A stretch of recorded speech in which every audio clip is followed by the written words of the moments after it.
Were they harassing you coming in? Were they harassing you?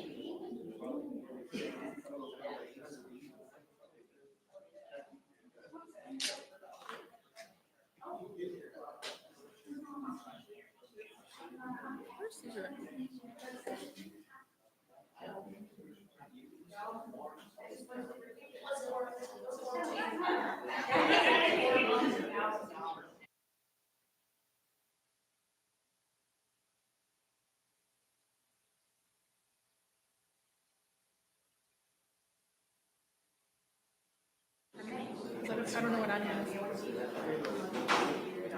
Yes, exactly.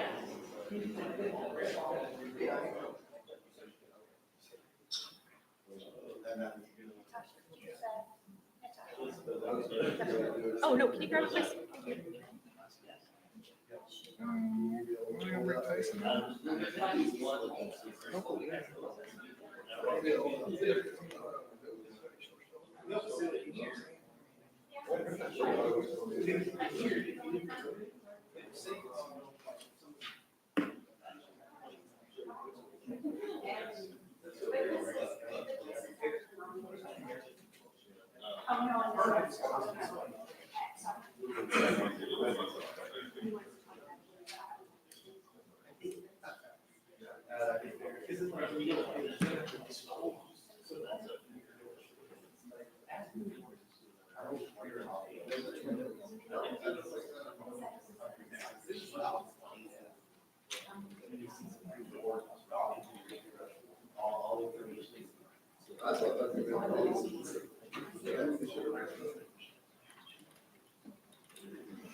Hey, David, can you hear us?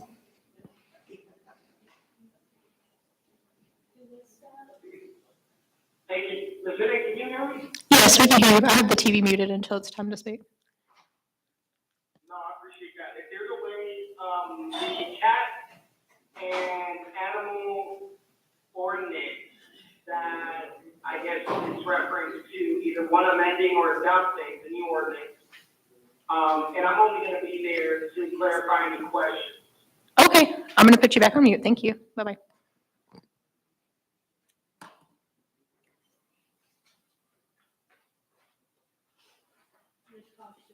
Yes, ma'am. David Reyes? Caesar. Who is David Reyes? Oh, okay, gotcha, okay.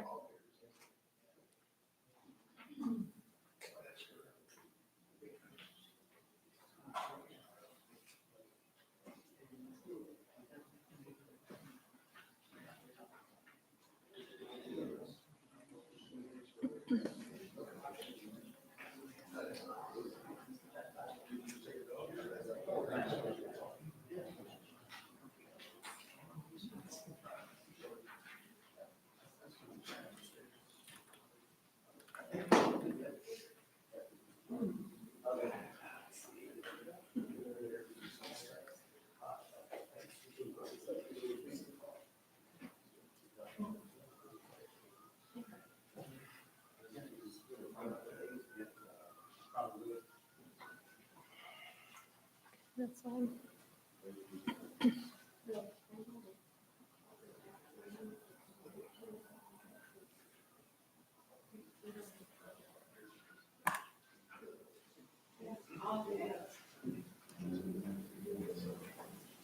Hurry up.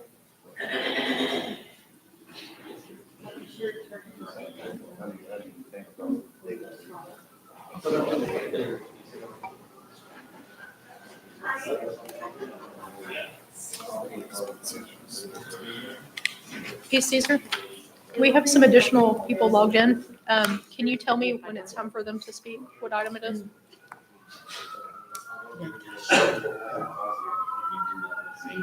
No. What's who's RH? Saul and Rocco Hart? I can't tell who that is. Seeing we have a quorum, I will call to order the City of Kemah, City Council and Kemah Public Facilities Corporation regular meeting, November 5th, 2025 at 6 p.m. The first thing on our agenda is the pledges. Is the pledge or the pledge? I pledge allegiance to the flag of the United States of America and to the republic for which it stands, one nation, under God, indivisible, with liberty and justice for all. Honor the Texas flag. Pledge allegiance to thee, Texas, one state, under God, one and indivisible.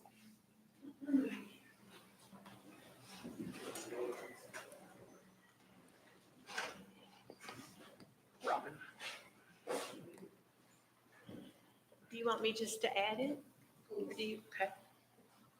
The next thing on our agenda is a moment of silence.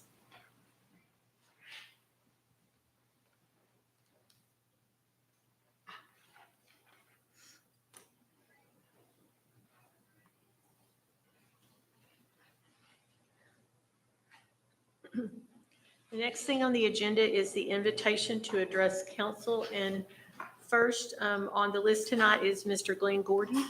Glenn, if you would, please make sure that your microphone is turned on. So we can, so Yes. Natasha can hear There's a everything green you light, say. so I hope it's on. I'm here to address the ordinance regarding animal control. I would like to see the ordinance also include a provision that excludes TNR cats. Over the years, I have had around 38 cats fixed through a TNR program, trap, neuter, release. They have a notch put in their left ear. They're easily identified. And there are studies, which I have a list of here, that shows that a good TNR program actually results in a reduction in the number of feral cats out there. Like, for instance, University of Central Florida, they had a 66% decrease over 11 years. In Chicago, they had a decrease in different neighborhoods from 50 to 80%. Newbury, Massachusetts, over a 17-year period, which is a long period, they completely eliminated the feral cat population. So the way the ordinance reads right now, it's really up to the discretion of the city as to what steps the city takes. And I feel comfortable with what the chief has said, but if he gets a offer from a town in Hawaii, I don't know how long he'll be here. And then we'll have somebody else here. And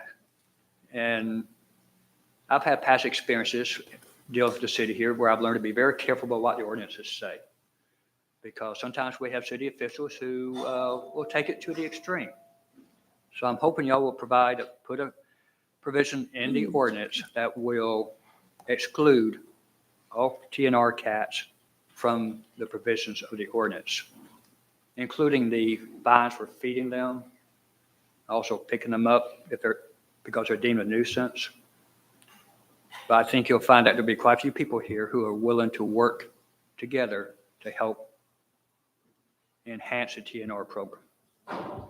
Thank you. Next on the list is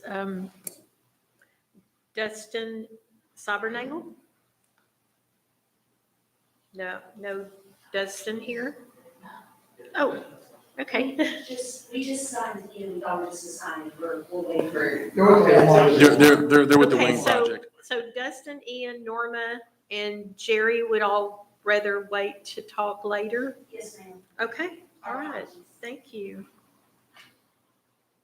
Next then would be Shanna, is it Theme? You got it. Oh, I did it right, You did thank it you. right. It's always a hard last name. It's a German last name. I'm Shanna. I'm the executive director of Yachty Gras, and I just need just a few seconds of why we have tried to bump up a little bit of our hot funds, asking this year for our what we're asking for. Mostly it's advertising. A lot of y'all know last year the weather just wiped us out last year. We had to reschedule and had to go to another weekend, but it still worked out. Heads and Beds worked out.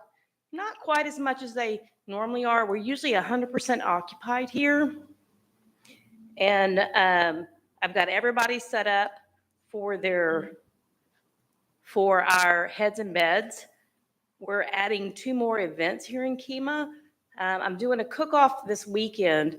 It's actually not in Kemah, it's in Clear Lake Shores, but I'm advertising. There's no hotels there. So obviously it's the Kemah hotels. I'm gonna be doing the same thing in the springtime with another cook-off. And we're gonna do hopefully a 5K run or something. And I've got to discuss all that with y'all. But I just want to let y'all know we're trying to expand and advertise much more. And that's why we're asking for a bit more this year. So that's all I have. Thank you. Thank you. And next on the list is Shalia Thorne.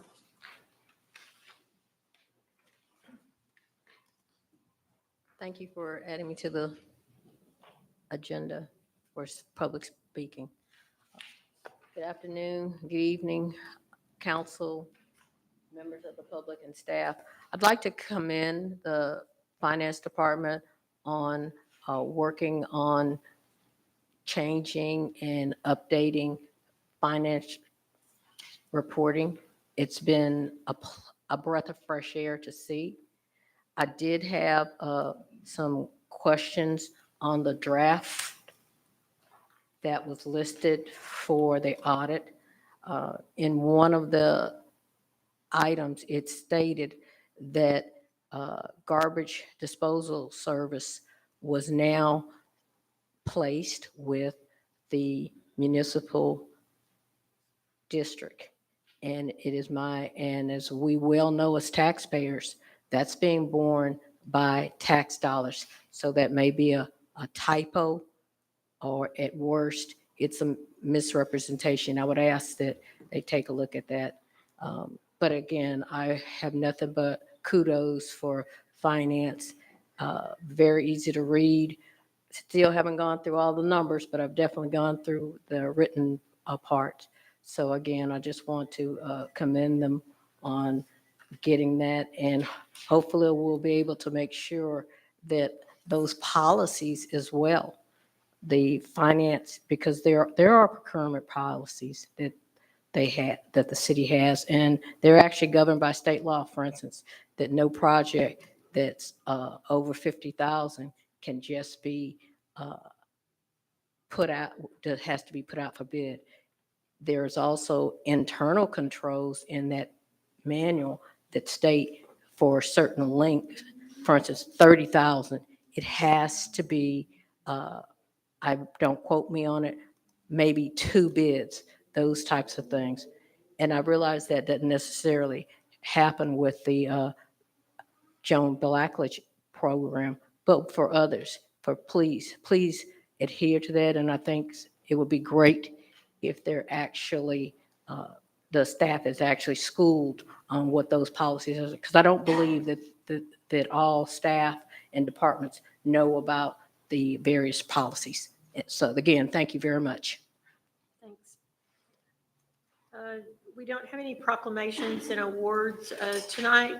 So next on the agenda is presentations, and because I need my glasses. Where are they? Possible action. 6A is Walmart wing presentation. I believe that y'all can all come up now.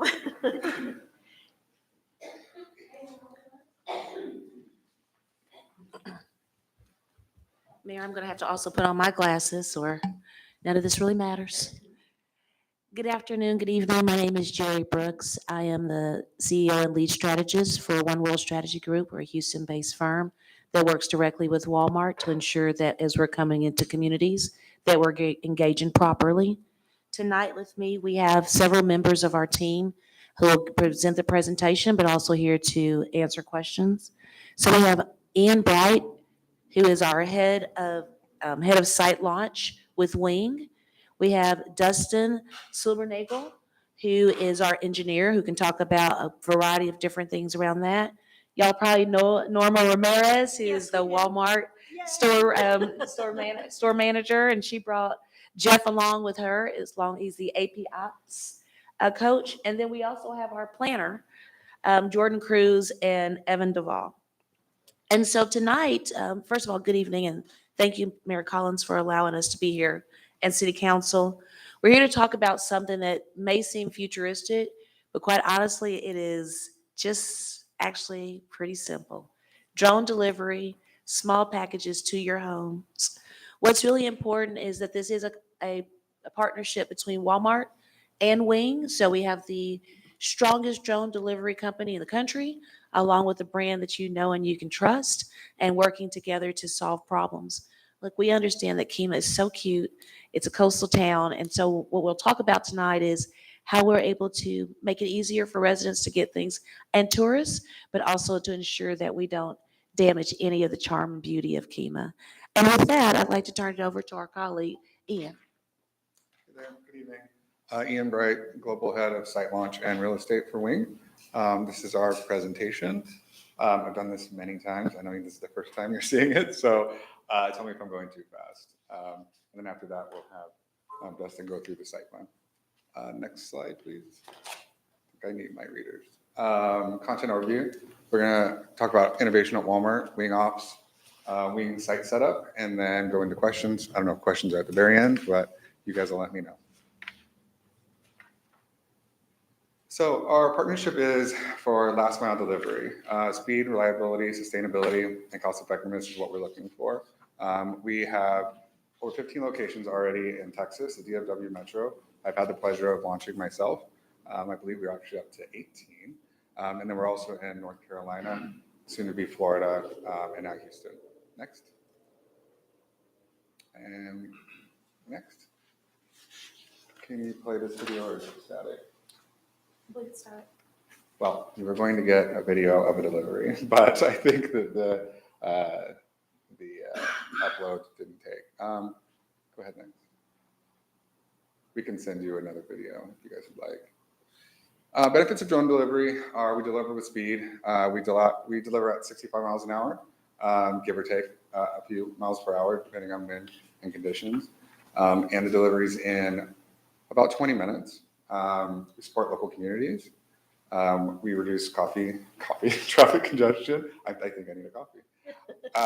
We prioritize safety first. Part being an FAA approved Part 135 operator means that we have stringent rules over what we do.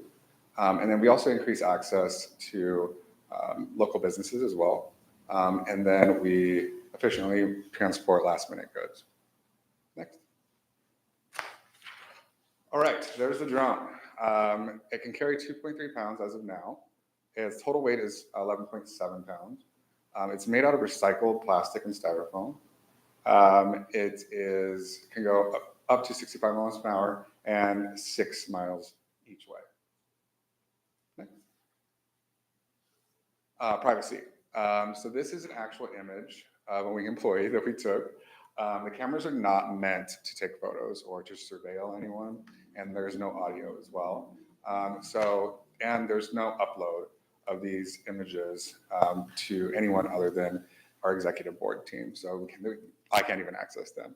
And they're not taken, we took this one intentionally. So they're not constantly taking images. They don't need that for their flight. Next. Designed to blend in with the neighborhood. Again, they cruise above 150 feet, 65 miles an hour. And then when the drone's lower package, you would have seen it before, there's a little string that comes down at the end. It's called a pill that has the package, and it's about 20 feet above the air. and then it goes down to the ground, and then you can go pick it up and walk away. So you're actually not interacting with the drone whatsoever. Like I said before, we're a Part 135 air carrier, so we have rigorous environmental reviews before we go into a new place, a new city, and we have the same level of certification as many commercial airliners and courier services. Next. Our flight center operations. This is pretty cool. We have pilots in command. They have Part 107 certification, and they oversee the active fleet of autonomous drones and observe for any inconsistencies, and they're also there in case of any incidents. Next. I don't know why we keep putting that slide in there. Go ahead. Here is a nest at Walmart. This is in DFW.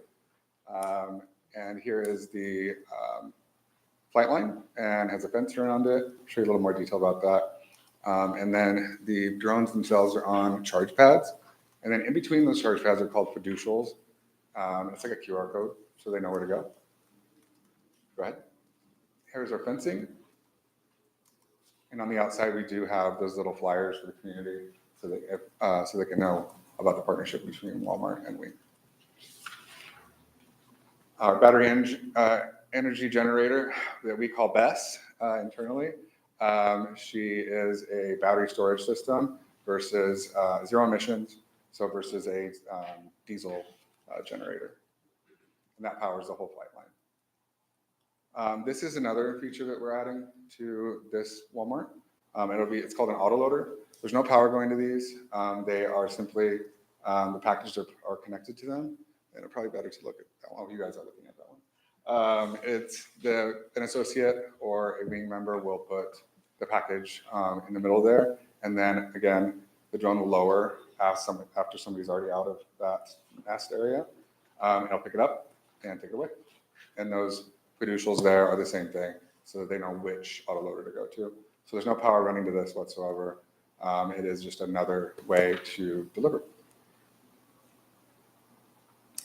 Same thing here. That's another look at it. I believe that is in Denton, Texas. I had that built. They're bolted into the ground and they're fenced for protection. And there's a gate access you can see there. Here's the autoloader specs.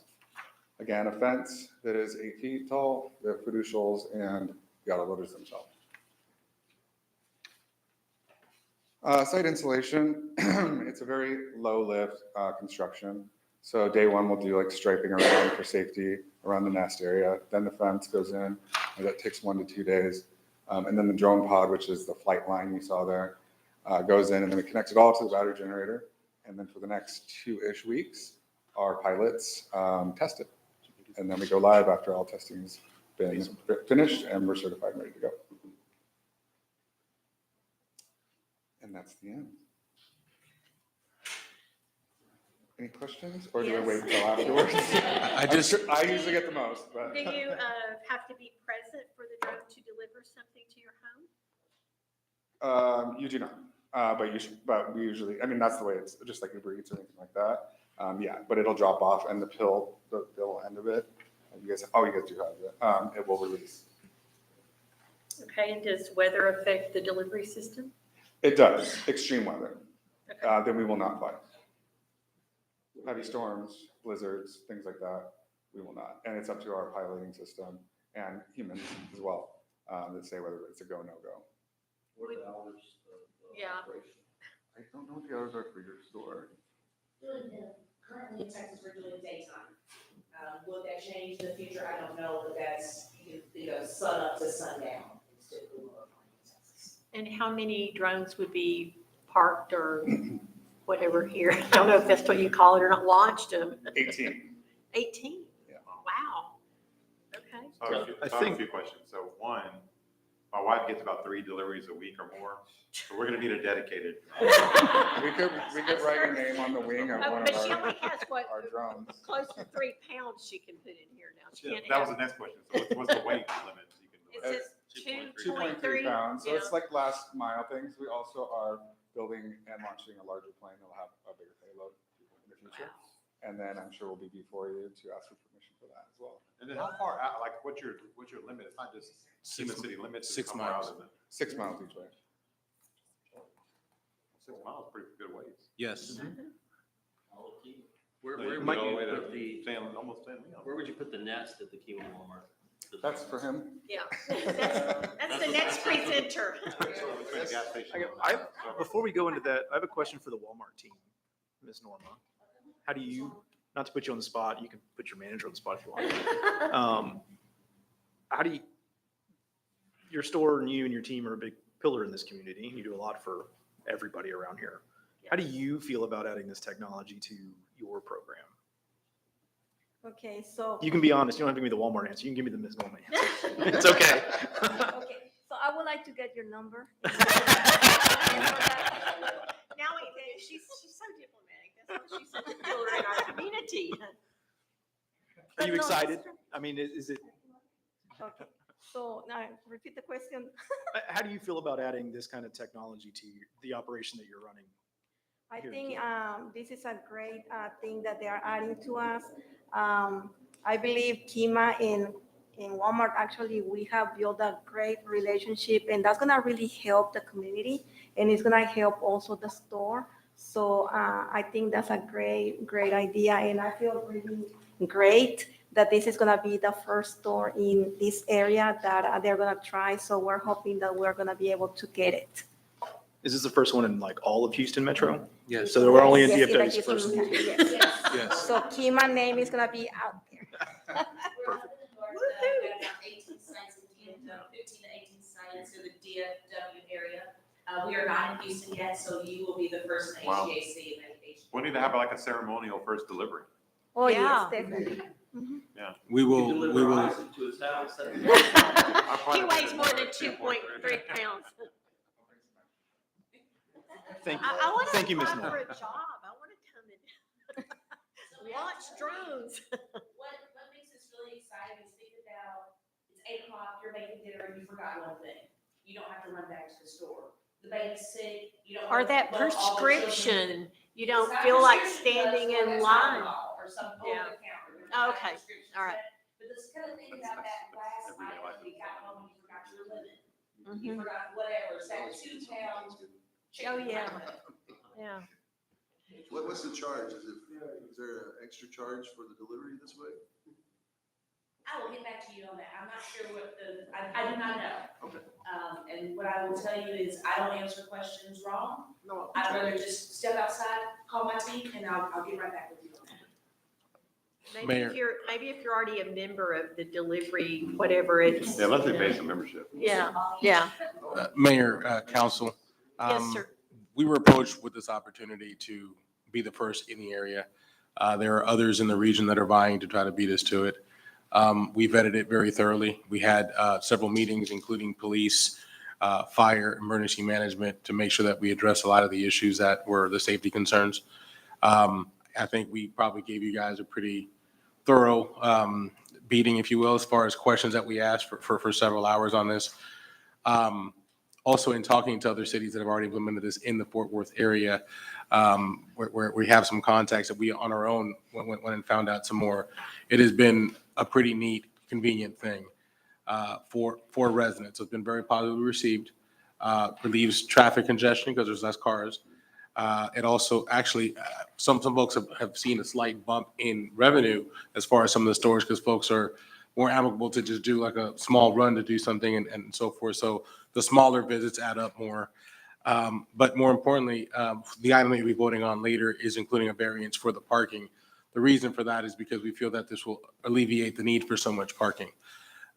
Again, our planning, our engineering teams have looked at this. As we always do, we almost find a way to try to deny it before it even gets up here, to kind of poke holes through it. And I think as a team, we all collectively feel very comfortable that we can bring this item for you tonight. It's a neat experience. Kiddingly, there's apparently a wager going on as to the other entity that's trying to get this done before us. We don't care about winning the wager. We care about making sure that we get it done right. And we're excited to bring this to you tonight and this project so we can discuss it further. Houston Business Journal picked up, our agenda and wrote an article on it. So there's no pun intended, but there is some buzz created by this opportunity. 6 miles is a rather large area, especially with the growth of residents that are expected in the area. We think that this project would do very well. And Walmart, let's just call them for what they are, they wouldn't have just picked Kemah out of a random, slot selection. They obviously had to do their homework, and they wouldn't put themselves in any type of predicament. So we're excited to bring this opportunity to you tonight. From our look at it, we were kind of surprised it was such a relatively low ask with the fencing and requirements. So we're excited to bring this forward to you. It is very How do you secure the area? Not that we have any undesirables running around, but just to keep someone from, There's a fence around with a gate with a pin code on it, on both the autoloader and the nest. And then there's people on site as well. okay. Any other questions or? I think I do see where it's at. By the Isn't it by Starbucks. Starbucks? By Starbucks, that's, Yeah. yeah. Starbucks, I can hold they're it. on board with this and they're, Starbucks is here, the store is here. This is the nest area, Mhm. around the parking lot, near Starbucks, between Starbucks and the fuel station. And all the liver is here. So this blue line here, this is the path that the associates take, from the store. So. It's kind of a dead area, Yeah. out there by Starbucks. It's a little bit of new traffic. Yeah. Back and forth. Exactly. It'll kind of alleviate that.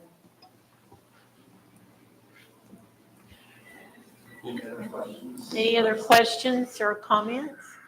I just have one question that I know I'm going to get asked once this proceeds. From time of, I don't know how far you are from submitting final permit drawings, what have you, and completion, when do you foresee that this project may be actually live? So we're actually permitting now. And that's why we're here tonight, parking variance, which is associated with permitting.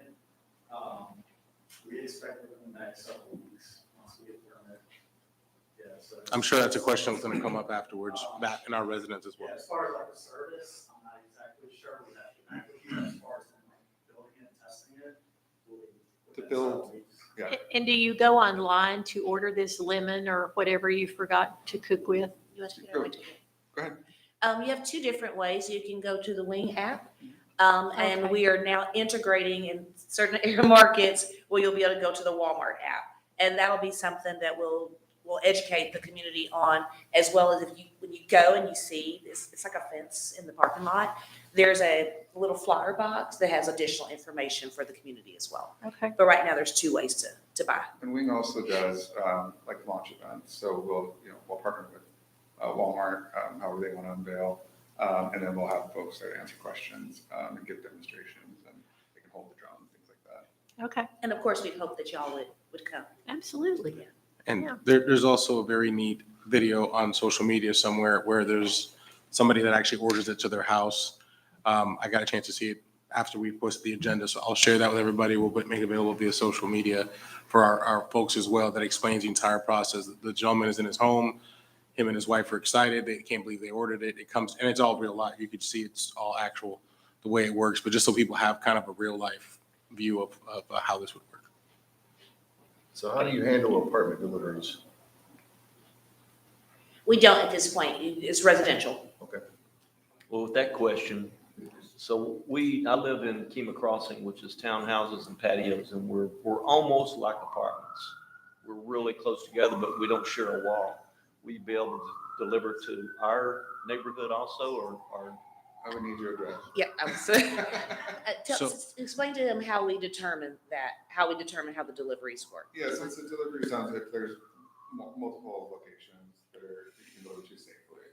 So apartments are something else we're working on, but they would have like a communal area in the future that I can't quite speak fully on yet, where you would go and there would be maybe a secure area where you could pick that up at, because safety is our first concern. So we don't want to be delivering your stuff to other people also.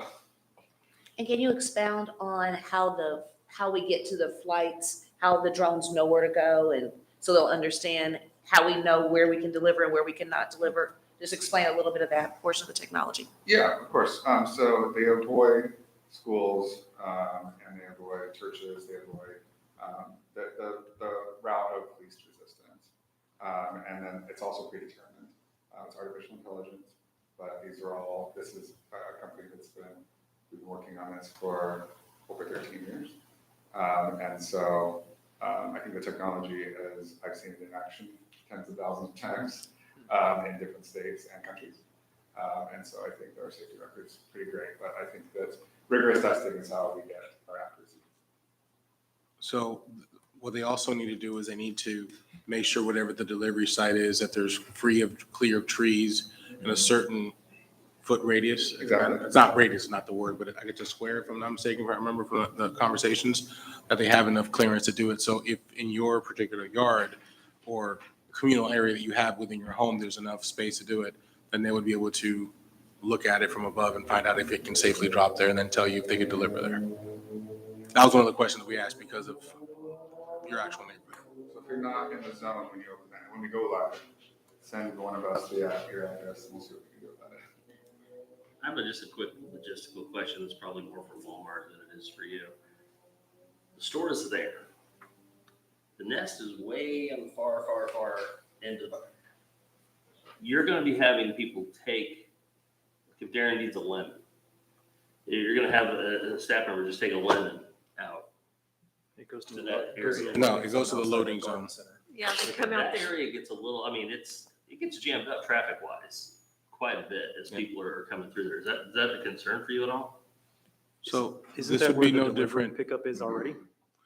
We actually Sorry, vetted I'm that not already. traffic that's trying to go to the other side. That goes all the way to the end.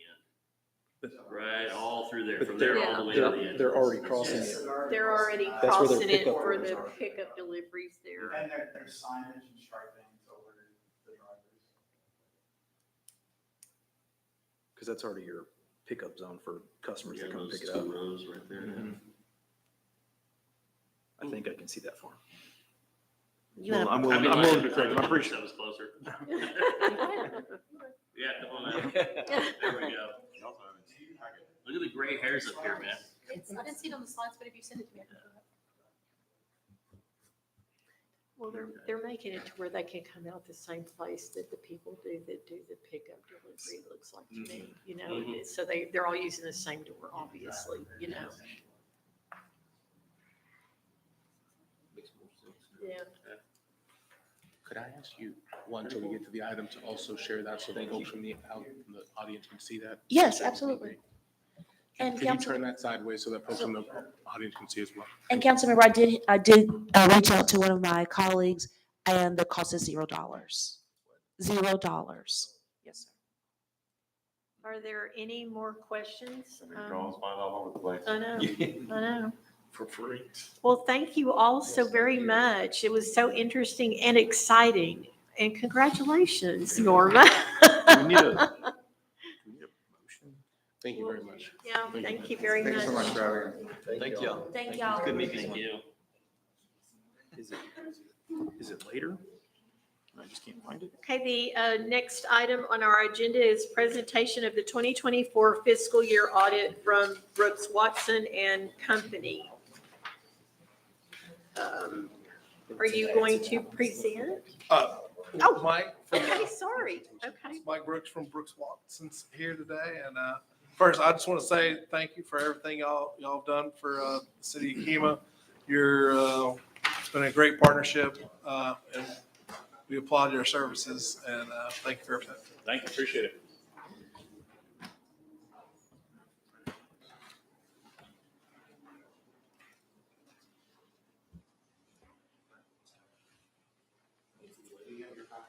No, unless it's in here. I don't have one of those. Thank you. Okay.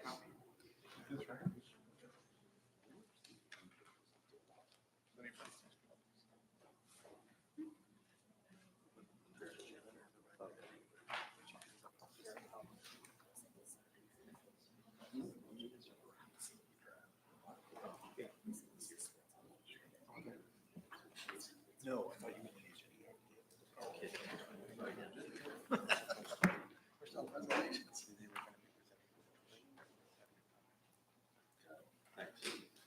Okay. Everybody ready? Okay. Mike, take it away. All right. Good evening. Good evening, Mayor and Council. My name is Mike Brooks, audit partner with Brooks, Watson and Company. And as Ryan mentioned, I'll be presenting you with your audited financial statements for the year ended September 30th of 2024. So I think you all now have a copy of the audited financial statements along with our letters. And I have prepared a summary presentation. It's up on the screen, but I've also printed a copy for each of you. So under the front cover, there is a printed PowerPoint. This is just going to cover some of the more important numbers and statements within your report.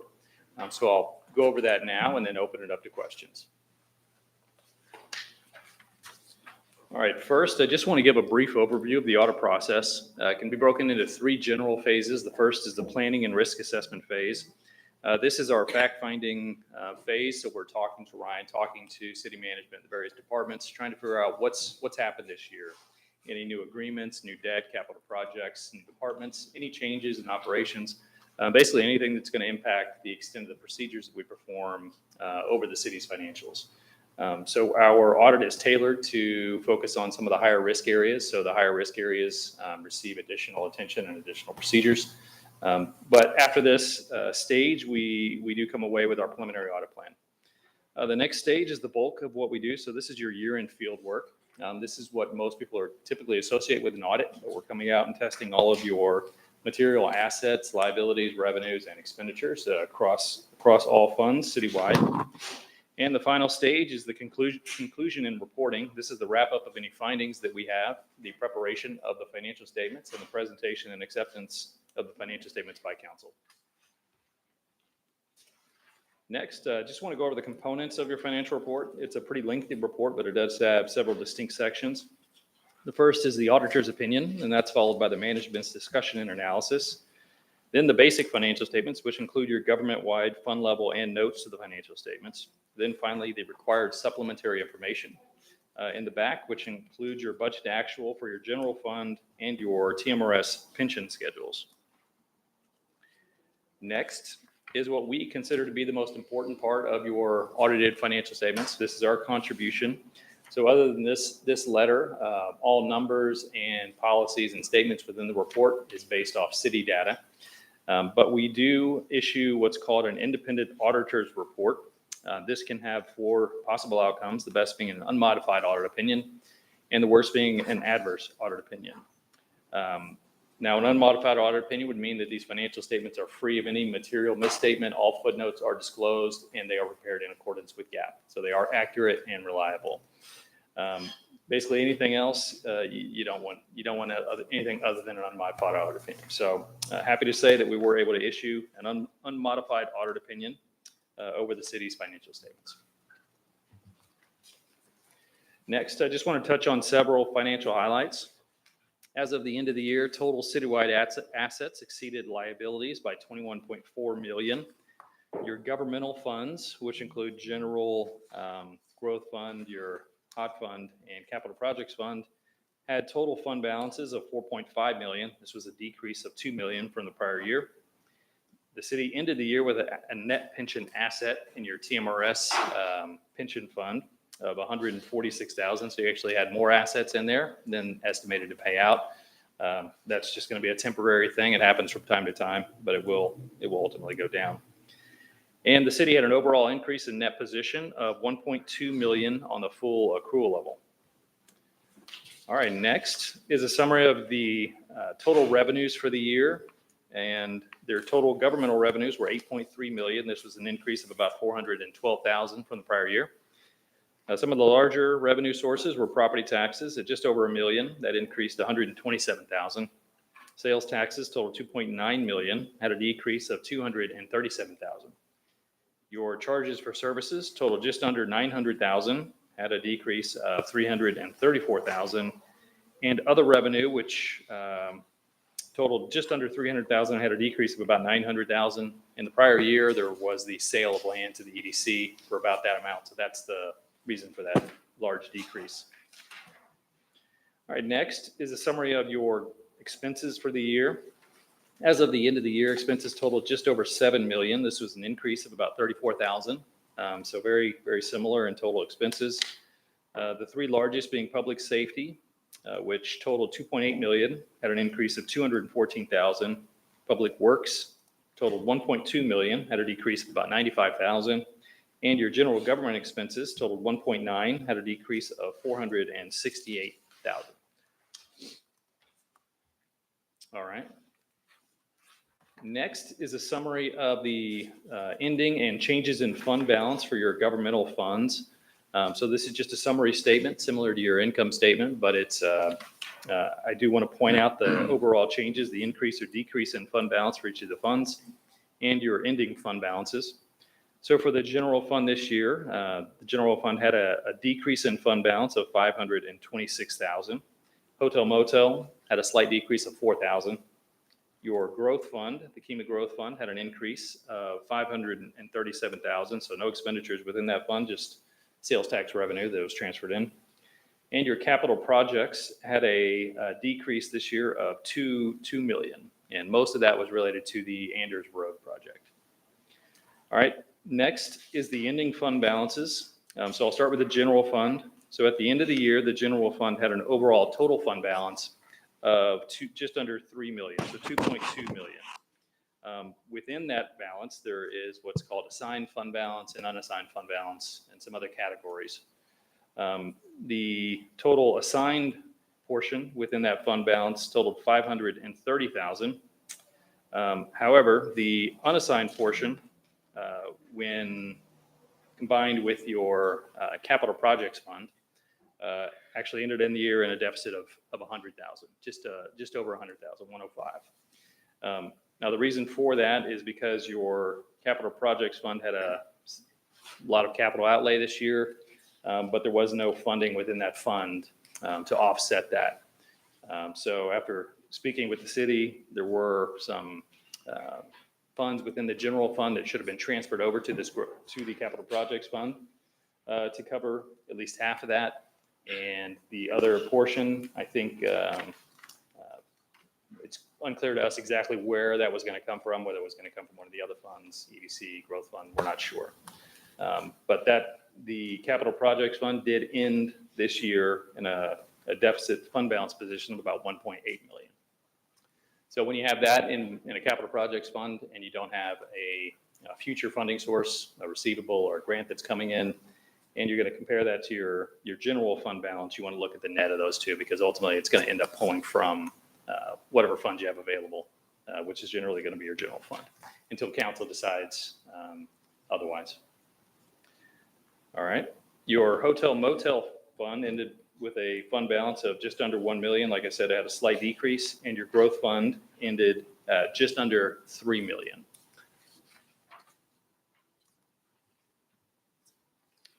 All right, next is a summary of your changes in fund balance for the CDC. Again, just want to point out the change in the ending fund balance here. So the CDC had a overall decrease in fund balance of 720,000. So there was just more budgeted costs this year, which is pretty typical. And you had an ending fund balance of about 3.5 million in the CDC. All right, next is a budget to actual for your general fund.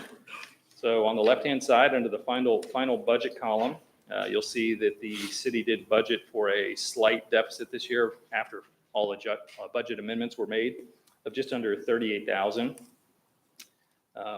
The center column are your actual results, and the column on the right is your positive or negative budget variance. So on the upper right, the city did have a negative revenue variance of 96,000. So you received $96,000 less than you estimated for this budget.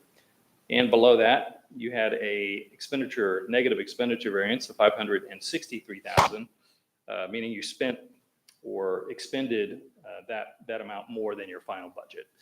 And I will say this expenditure variance is almost entirely related to audit entries. So audit adjustments that we came in and made that weren't in the final financial system until we made those adjustments.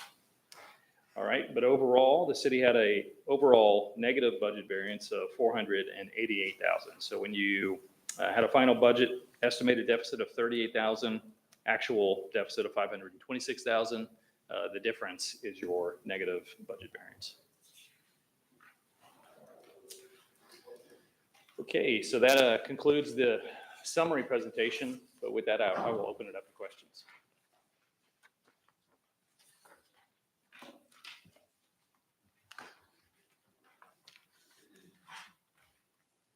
Any comments or questions?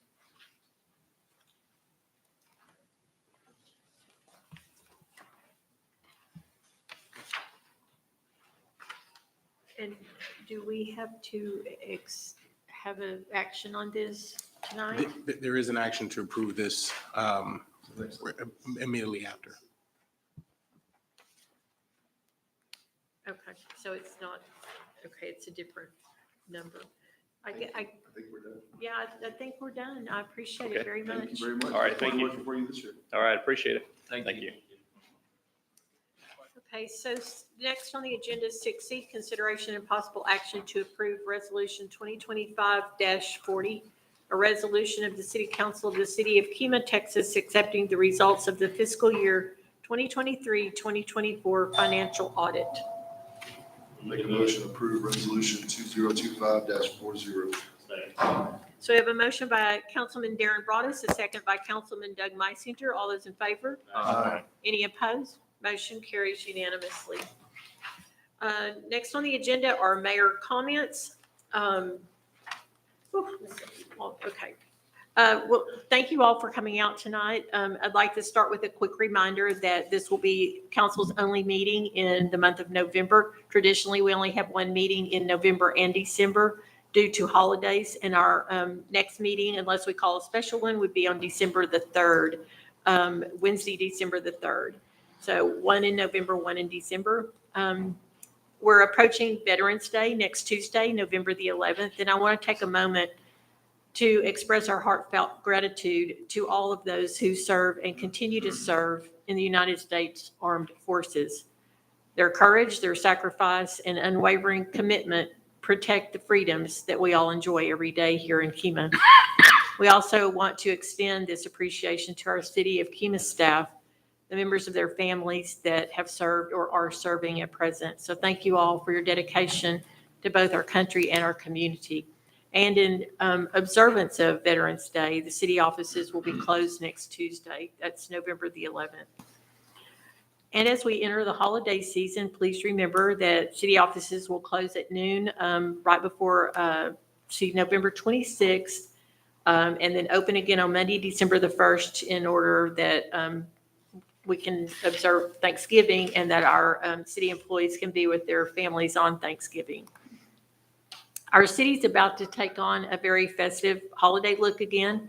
Our beautiful Christmas tree will arrive next week. I'm very excited about that. And the crews will be busy decorating Kima in preparation for our annual tree lighting ceremony. I'd like to encourage all of our local businesses to also decorate as well and to help celebrate Christmas in Kima. The lighting celebration of the tree will take place at the Kima Visitors Center. That's on Thursday, December the 4th from 6 to 8 p.m. We'll have performances by the Stewart Elementary Choir again, and there will be an exotic petting zoo, Christmas market, and of course, the highlight of the evening will be flipping on the switch and lighting up that big old Christmas tree. I cannot wait. Bradford Avenue will be closed that evening for safety between 6th and 7th. And we have a very good, reliable source saying that Santa himself will be making an early visit to Kima that evening. The holiday fun continues December 13th from 9 a.m. to noon at the Kima Community Center with Pancakes for Santa. This is a very family-friendly event that we have every year, and we will also have a petting zoo that day, face painting, real snow that the kids can play in, and of course, pictures with Santa. It's one of our traditions here in Kima, and I think that we just need to invite everyone out to come and share in the holiday spirit. Later on that same evening, the Bay Area Chamber of Commerce will have their spectacular Christmas boat parade. Fireworks over Clear Lake will begin about 6, and the parade is expected to come through the channel here near the boardwalk around 7:30 p.m. It's always very, very beautiful and breathtaking to watch the boats that are decorated come through the channel. While you're enjoying that, be sure to remember that we're going to have Kima Merry Markets this year in the Lighthouse District. This is kind of new this year. The market will be open every Saturday from Thanksgiving through Christmas from 10 a.m. to 6 p.m. They'll have local vendors, unique gifts, and a lot of treats for everyone to enjoy. Last comment. I'm proud to share that Kemah has officially been designated as a scenic Texas city. This recognition was presented during the TML conference that was recently held in Fort Worth, and Councilman Broadus, Meisinger, and Oliver, along with our city administrator. Oh, you were there? That's right, you were there. I'm so sorry. I know, it Wow. is. Okay. Thought I was there. You were, I saw the picture. I saw it. My apologies. Okay, and our city administrator, they were all there on hand to accept the plaque, and we have some signs that staff will be putting up around the city. And I need to just say that this was a shared commitment by staff. A lot of hard work went into it, and I'm happy that we have this. It just shows how the Kemah's beauty, quality of life, and community pride. So again, thank you all for coming out, and I hope we all have a great, safe holiday season. Okay, I said enough, and I'm sorry again. It's okay. Okay, now we will have council members' comments. Let's start with you, Lee. I knew you were going to do that. Thanks everyone for coming out, and thanks for those that are viewing online. It seems like the trend these days is to go from Halloween or even before Halloween straight into Christmas. So I wanted to take the opportunity to wish everyone a happy Thanksgiving. Enjoy it with your family, be safe on the roads, and see you in December. Councilman Saldana. I'm ready to get to work. It's almost I know. I'm talking as fast as I can and making Get boo-boos. All right, Doug. All right, I just like to say Councilman this is the biggest November agenda that I've ever seen in my entire life, and it would take every one of your drones to deliver it. That's all I have. Councilman Oliver. I don't have anything to add tonight. Thank you, everybody, for coming out. Have a good Thanksgiving with your family as well. And Councilman Broadus. Yeah, thanks for everybody coming out. TML was another good week. It's very interesting to talking to other cities and the problems they have are very similar to the problems that we have and how they're trying to resolve them. It's actually a good event. I actually enjoy talking to other towns and trying to learn from their mistakes and their positives as well. And then Patty earlier told me trunk or treat we missed last week. I think she said there was like 872 attendees last week. So congratulations to the city. That's a great event. Sorry we missed it. So let's get to work. Next on the agenda would be the city administrator's report. Very quick, I just wanted to comment on the City. It was great to get there and say that we did barely make the recognition point. We have room for growth. Our ultimate goal is to keep going, God willing. Those signs will be displayed by our public works department throughout the city at city facilities and for different points of entry or exit. So please be on the lookout for that. Also, we're going to have a press release.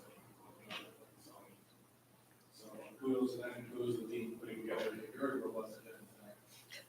Hopefully, we pretty efficient meeting and we prepared to have a decision yet. I have a question. Yes, sir. Could you go over TxDOT? I know Dr. Bonham helped us put on a meeting with TxDOT. Myself, you, Randy Chronister, met with all the head officials talking about Evergreen and 518 and where we're at. And so everybody else knows. I don't think everybody else knows the status, just so because I know a lot of people in the community are still concerned. So Certainly, we did have a meeting roughly 2 weeks ago. And it was in reference. I'll help if I turn this on. It was in reference to the 518 intersection was the basis of that. We had other talking points as well, but we said that although we've had 400 accidents, we're lucky we haven't had a fatality yet, and we want to take whatever measures we can to avoid that. I think that they understood that message. They understood how stern we were about it. They applauded us for taking our own measures to increase the safety of that intersection. We still think we could do better with it. We asked them for assistance with that, as well as a permanent solution here soon. So they are increasing the actual timing for the traffic study. So we hope to get that done here soon and get a response from them. So much so that we have a follow-up meeting that Mayor was sent an invite to for this Friday as well, to follow up on some of those items. It happens to be around our time where we meet with them biannually anyway, so we scheduled that to happen. So we will drill that, once more to make sure that we get some traction on that. Thank you. Was that all, Caesar? Yes, ma'am. Reports from staff. We have 10A Veterans Day office closure notification, and 10B Navy Fleet Week has been postponed to 2026. Do we need any other information about these? No, just to make people aware that we were excited to host that. I know the Boardwalk had some festivities in downtown. We had some ideas for Fleet Week we were going to incorporate with. Unfortunately, that's been postponed due to the government shutdown, but we do look forward to hosting it once again in Houston for next year. Next is the consent agenda, and I don't think we have anything on. Okay, next is 12A. This is old business in consideration and possible action to approve ordinance 2025-06, an ordinance of the City of Kima, Texas, amending Chapter 10 of the city's Code of Ordinances entitled Animals to update and clarify various sections, providing for codification, publication, and an effective date. This would be the second of two readings for this ordinance. Can we address Mr. Gordy's? I was gonna make a motion to table to December 3rd and address Mr. Gordy's in the next 30 days. So we have a motion on the floor by Councilman Darren Broadus, and I think a second by Councilman Dustin Oliver. All those in favor? Aye. Any opposed? Natasha, you'll move this to the December meeting? And if you need to talk to anybody between now and then, feel free. Absolutely. Mayor, I'd like to make a motion to move 13M up. 13M. Yes, ma'am. We have a motion to move item 13M to the agenda at present. Do we have a second? Second. We have a second by Councilman Lee Wallace. All those in favor? Aye. Any motion carries. We will now discuss 13M as in mother. Let me find it here. Okay. Appreciate that. Is Saw your that binder. Is your microphone on? Oh, I don't know. Does it need to be? Yeah. It is. Yes, it does. 13M, consideration and possible action concerning Blessing Box project. My turn now? Okay, Yes, perfect. ma'am. Hi, everyone. My name is Sydney Broadus, for those of you that don't know me. We all know Jordan. And we are attempting to organize the blessing box that's on the agenda tonight. So I was just going to lay out the structure that we kind of had figured out. At this point, we kind of have the bones of it. We wanted to put it in front of you guys for approval. And then at that point, I can put together a more well-rounded plan. I just didn't want to waste anyone's time until I got it through you guys first. So, it's pulled up right here. I'm not sure if you guys have seen the proposal yet, but the blessing box itself will pretty much serve as a 24-hour mini pantry designed to provide people in need with meals. So this will be stocked only with non-perishable items, and we're hoping to place it in a camera visible area, hopefully outside the PD or in front of City Hall. Doing this so it stays secure. I know so there were some concerns about possible just maybe people that we don't want around it or drawing people in. That would cause any concern, and that's kind of my best way to maybe mitigate that, hopefully having cameras to monitor it. And it also makes it easy for residents to access. So that's one of the things that we're kind of coming to you guys with. And what we're thinking of doing is taking in donations through the Kima PD. So them coming into the station, dropping them off. Chief has said he has a place to store them. And then at that point, we will come and transport them to the community center in the second unused floor. So at that point, we would store them and then organize them. The idea would be not just putting food in whatever containment structure we come up with, but actually organizing it into bags. So there'll be full meals inside of them for people to come pick up. And hopefully that'll stop people taking too much. You never know, but you can try. And then at this point, Jordan and I would handle most of the oversight. So that would be keeping track of donations, coordinating volunteers, and staying in touch with the city staff, whoever would be designated to this. And then we may bring on partners. At this point, like I said, we want to kind of flesh this out before bringing anyone on board.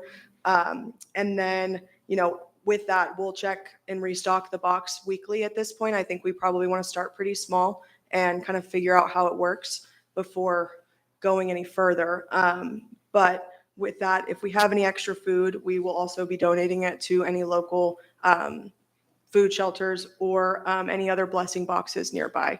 So we'll make sure that nothing goes to waste if the community comes out in bigger numbers than we can handle at first. The last thing is to keep the shelves full. We're planning on hosting maybe quarterly food drives and doing that in the city parking lot once a quarter. This is something that we would like to advertise through the city and kind of push out. We can do that through our own channels as well. And that's something we can organize and plan and schedule far ahead of time. But I think the city parking lot would be a great place to get people in and out really quickly. It wouldn't be a lingering event. Hopefully it would just be people dropping things off and heading out.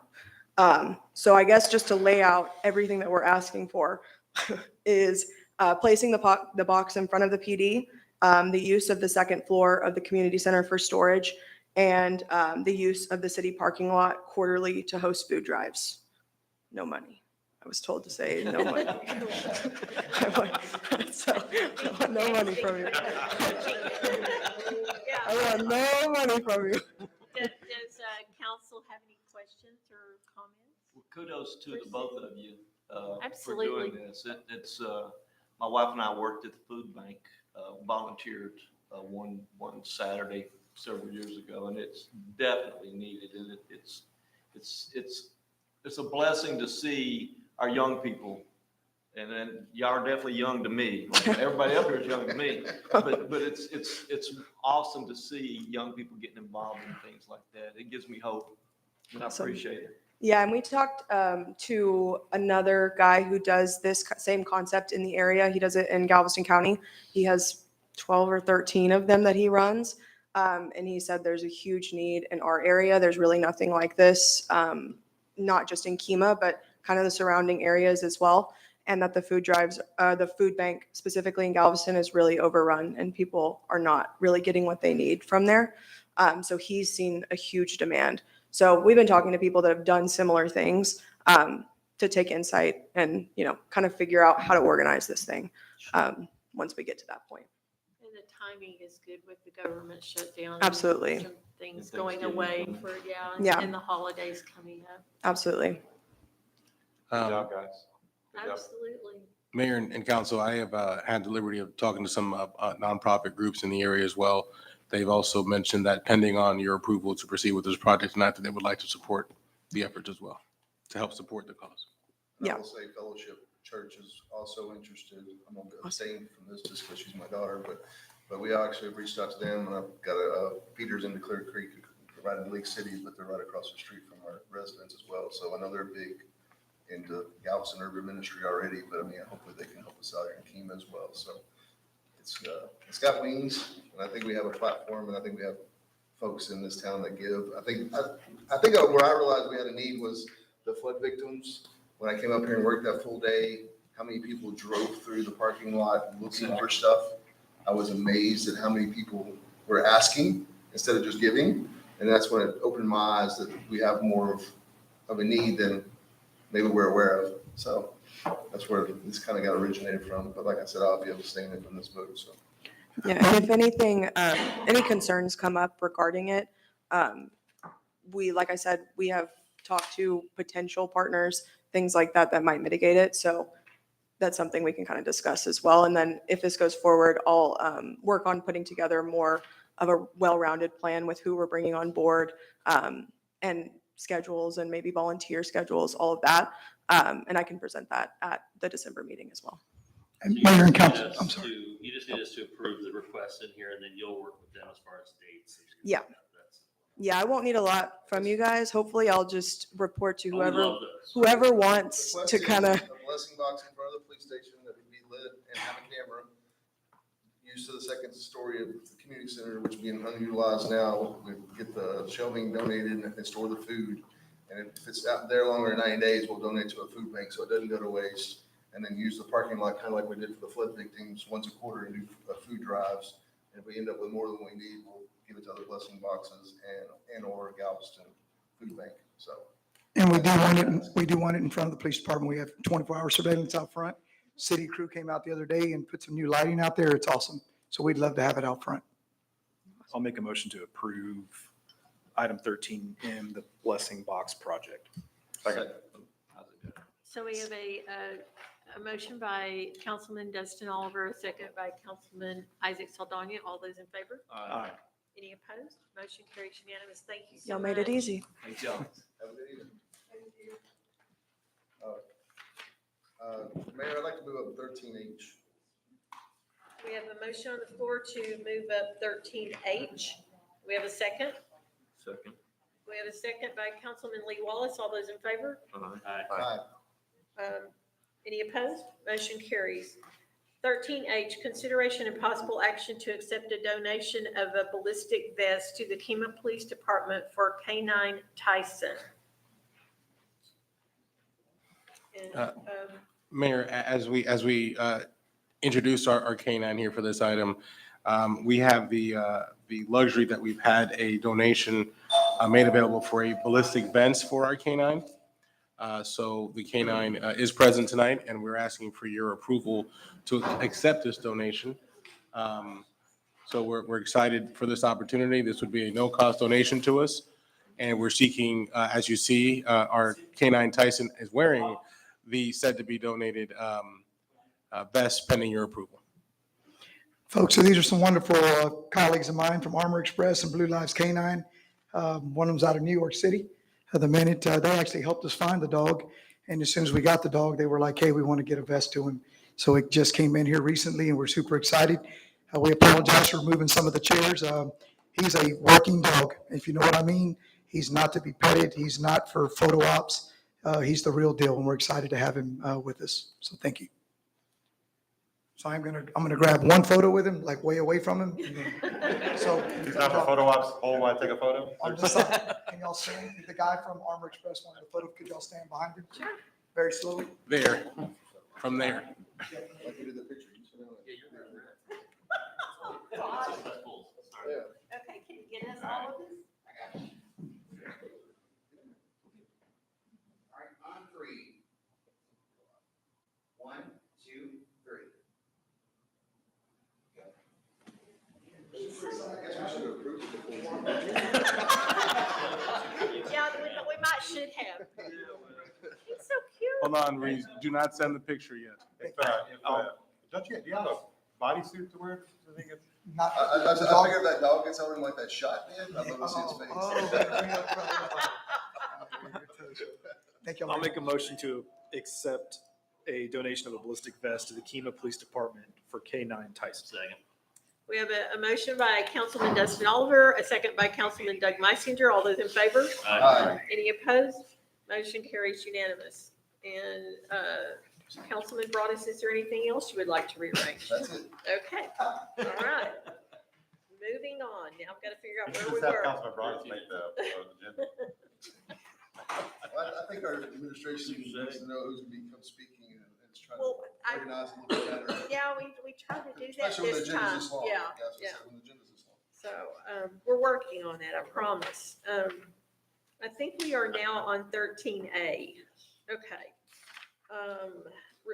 13A, renewal and partnership agreement with Clear Lake Area Chamber of Commerce. And I believe, Send it here. do you, okay. I've got to figure out where I am in here, 13A. Like, whoa. Okay. Mayor, this item is to renew the relationship with Clear Lake Chamber. The only difference is this would incorporate the boat parade sponsorship along with the actual membership. The only difference in what you've seen before. But as we like to do, we like to bring all these contracts for you for approval. Well, motion to renew the partnership agreement with the Clear Lake Area Chamber of Commerce. Second. We have a motion by Councilman Doug Meisinger, a second by Councilman Dustin Oliver. All those in favor? Aye. Any opposed? That motion also carries unanimously. Okay, 13B. Consideration and possible action to approve Resolution 2025-39, a resolution of the City Council of the City of Kemah, Texas, voting in the appointment of members of the Board of Directors of the Galveston Central Appraisal District 2026. You want to be nominated mayor, is that what? I thought y'all already We already did did. this. Are we voting now? Or I thought we did. we did do this. Maybe it's just the. The first one was, formal? the first one was letter. to nominate, and this is to actually cast your vote. Okay. How many do we have to vote for, one or two? Just one? Let me send Natasha. I make a motion to cast City of Kemah's vote for Robin Collins. Second. Motion by Councilman Darren Broadus and a second by Councilman Lee Wallace. All those in favor? Aye. Any opposed? Motion carries. Congratulations. Well, we got a long way to go. Okay, 13C, TCAP Board nomination. Yes, Mayor, this is with our relationship with Texas Coalition of Associated Power. We do get to select, if we so desire, to have a nomination to be on the board. I've enclosed that documentation that's enclosed. If there's anybody on the board that would like to be nominated, if no one from the board would like to be nominated, I have no problem serving on the city's behalf. It is at your pleasure. I'll make a motion to nominate Cesar Garcia. I'll second it. A motion by Councilman Isaac Saldana and a second by Councilman Lee Wallace. All those in favor? Aye. Any opposed? Congratulations, Caesar. You look thrilled. Like you said, there's a long way to go. Expect a reduction in electricity bill. That's the goal. That's the goal. 13D, consideration and possible action to approve the replat for Quick Quack Coastal View FM 2094, and this would be preliminary and final.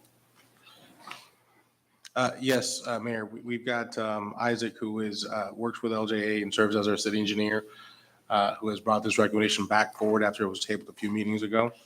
I'll ask him to please discuss and provide an update. Sure. Yeah, so I've had discussions with this engineer and developer about this property and the way that they were doing their drainage.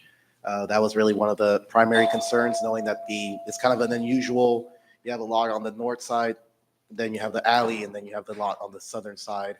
So previously what they were doing is they were draining from the north to the south via that alleyway, and that's something that I pretty much told them it's not acceptable.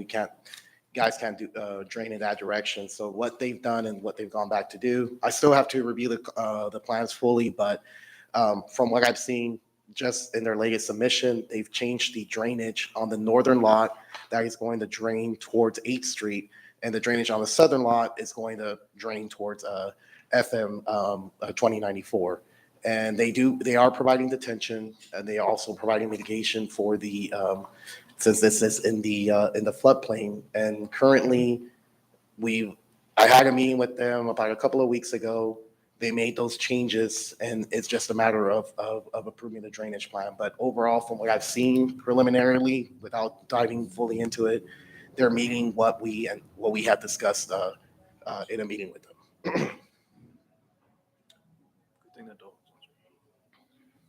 Track 1 is the northern one, right? The smaller one. Yes, Okay. I believe so. Yeah. So you're saying the second track, the southern track is draining, that property sheet drains onto 518. That's correct. 2094. 2094. I'm sorry, Yeah, 2094. yeah. So it doesn't sheet flow. So they have inlets. They have an underground detention system that they're going to put on that lot, and that is going to drain towards that detention basin, and then it will be released into the TxDOT system. And they have gotten approval from the hydraulics division with TxDOT to be able to do that. So, and their TxDOT's requirements are more stringent than the cities. Just as a heads up. Where is the detention pond? It's actually on the southwest side of the property. They have a enclosed area. I don't know if they have the full plans right there, but it's an underground system. It is not an above ground, so you won't be able to see it. It'll be covered up. So why is lot 1 still on the plan and called out?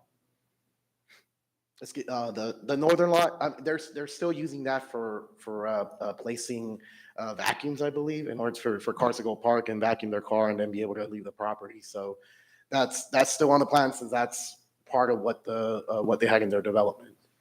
And as far as drainage is concerned, that is going to drain towards 8th Street. What they're doing is they're doing a slot in the curb, and they're gonna drain directly into a ditch in 8th Street. There's gonna be some protection that's gonna be needed.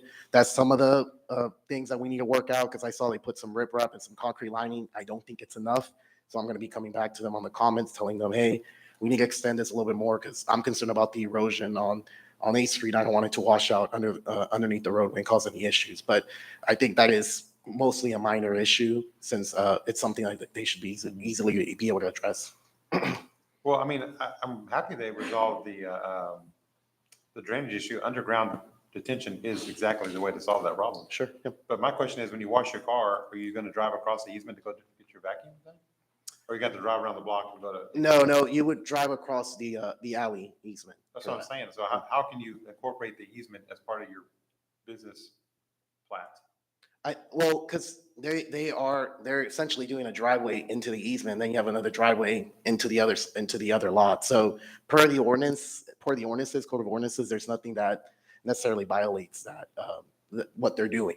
But they're using an easement that belong to them as part of their business. They're using it's a city alley, so they're using I think it's a city of Kima right away. It's a utility easement.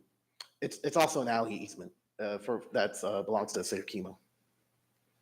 I guess I've just never seen that before. Sure, it's unusual. I mean, that's something that it's unheard of. Like right. Never have I ran across another city where I could run something across somebody's easement and use it as part of my anything. Sure. I mean, once again, it's an alley. What they've done is they've done a driveway into that alley, and then they're doing another driveway into the other side. So I don't see anything that it necessarily says the code of ordinances that you cannot do this. So that's the reason that it's from my perspective, it's something that's engineered correctly. So nothing in the code of ordinance that says you can use an alleyway as part of your business, because that's essentially what it is. If that's blocked off or the whoever, I'm assuming it's WCID, whoever has that easement, right? Sure. Comes to it, they need to do some work there. I mean, they've essentially cut off their business, right? They have to come repair a line or increase it or do something else. Or Sure. They've cut their business, half Right, their business off, is what I'm saying. So they don't have rights to that. You don't have rights to that easement. Understood. I mean, it's a city of Kima. It's not just a utility easement. As far as the way they put their flag, it is a city of Kima alleyway as well. So I think it's no different than a right of way. At least that's the way I'm viewing it. So like, if, for example, they take a driveway into 8th Street, that wouldn't be an issue. So that's the way I'm seeing this. So somebody came in and bought lot, for example. Sure. Lot 27. Okay. And they built their house on lot 12. Sure. And they put a garage on lot 27, and they had to drive through that easement to get to their garage every day, in and out every day to come and Sure. just conduct their regular life. You're telling me that's okay?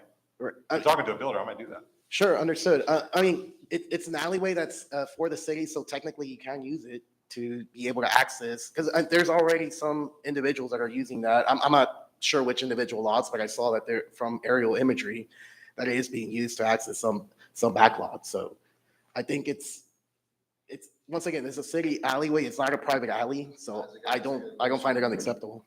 I mean, I know like on the water board, we were running on the line, we had to buy the easement rights, and we have to buy the rights from us. That's what I'm saying, like, if they don't own the rights to use the easement. That's what I'm saying. I mean, Yeah, I don't understand how you can use it in your business plan. I don't get that.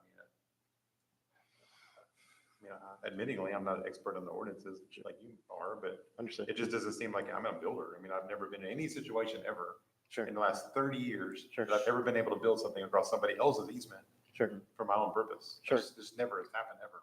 Yeah. In fact, I have built in South Kima before, and before I was a councilman, I had to come in here to fight to be able to combine lots even. I mean, it was hard. Sure. So I just don't understand how that's even possible. I mean, if somebody's talking to us about whether to approve that, I do not approve that on the basis, I don't think you can do it. Right. You use somebody else's easement. And I mean, this was something that, from my perspective, and I know BPG also reviewed this, but from my perspective, when I looked at it, first of all, unusual. Second, is this something that can be done via, so looking through the code of ordinances, can I do this? There's nothing that tells me that you can. So from a reviewer perspective, Other than they're using somebody else's property. I mean, that's kind of a big deal. So what I would say is if you want to use it, and I have done this before. Sure. Where you have an abandoned easement, like say there's an abandoned gas easement or Right. whatever, like a building in the county. Sure. You can go take or even the railroad easement here. Sure. You know, Mr. Gordon's done it. He's gone over there and petitioned the railroad to get an easement to be able to cross it and put a driveway. You had to go through a pretty long process for that, didn't you? So I'm saying, it wasn't easy, was it? There you go. Sure. Maybe they can pay $10,000 to use it for the city. Sure, I mean, understood, definitely, noted, yeah. So I mean, it's a no for me. That's what I'm saying. We always had to buy easements at WSA 12. I mean, even the water plant, I mean, they had $45,000 reserved for. I mean, there's a prime example sitting right behind you. Somebody had to pay a lot of money to use an easement that didn't belong to them. Sure, sure. I mean, I agree with you. I also have, it's not for here, but we're gonna put a bunch of vacuums next to other residential lots back there in West Kima. Struggling. Well, I mean, it's not zoned. I mean, you know what I'm saying? It's not like. We do have a noise ordinance, though. Say it again? I mean, we do have a noise ordinance that'll. Yeah, but it doesn't really kick in and get that aggressive until late at night. What are the hours that you're? Well, the other thing is that it's a commercial against residential. That's be an 8 or 10 foot fence, solid fence. Right? Not that that's gonna knock the noise out all the way, but I agree with you. I mean, that's a slippery slope because Kima's isn't zoned. You know, so I don't know how quiet the vacuums are. I mean, I don't know. Think about the other car wash that we have in town. We have like 3 or 4 car washes in 2 square miles. They're not, they have the central vacuums that come down that you pull out of the inlet and then use it and put it back, and it seems like it makes a lot of noise. I don't think that's a problem. But using somebody else's easement probably is a problem. So I would say, I mean, if we can say no, I would say no, just because they need to buy the easement and or talk to whoever owns the easement. Sure. I don't say City of Kima, but if that's the case, then you need to go through the proper channels to be able to either use and or buy use of the easement. Sure. There was a easement sold over here on the houses behind Bay. True that. Well, that was when we did that too. Yeah. And we sold that And to the Bay Area. the property owners could buy to the middle of the easement, or if one property owner didn't want to purchase that and the other property owner had the option to purchase all of it, which that is what happened. Except that, the difference is that was an That abandoned would- easement. Yeah, that we This were is an active abandoning. easement. Yeah. There's probably real utilities running through there. So I Well, would not think that that's that- something they could do here. But maybe they could buy access. I don't know, but it seems like there's more to that process than that. Right. I mean, once again, it's both an alley and a utility. So yes, it's a utility easement, but it's also an alley easement, so.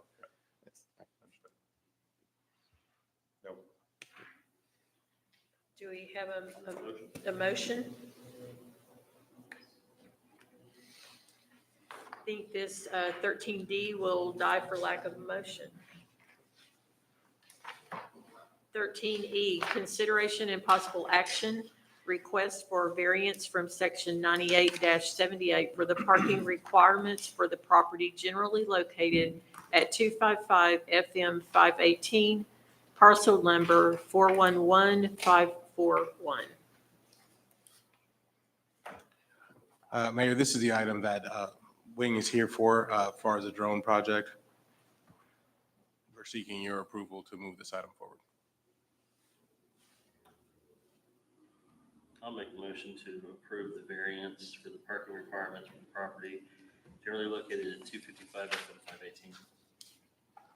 We have a motion by Councilman Doug Meisinger. Do we have a second? Second. We have a second by Councilman Isaac Saldana. All those in favor? Aye. Any opposed? Motion carries unanimously. Thank y'all. Thank you very much. I'm so So you excited. you guys get to go and we have to stay. Mayor, we would like to pull this next item. That's brought something to my attention. 13F, This item was originally put on here, confusion on how it was put on. It needed to go to KCDC. KCDC changed things. Since they're paying for the system and the maintenance of it, it's got to go back to KCDC before it comes Okay. to. We'll skip 13F then, and 13G. Review and authorization of a memorandum of understanding, MOU, with the statewide interoperability coordinator, SWIC, of the Texas Department of Public Safety. Yes, Mayor. The document in front of you is just essentially an MOU with, or memorandum of understanding with DPS as well as the city. This is a necessary step so we can actually order the new radios. Anybody have any questions or comments?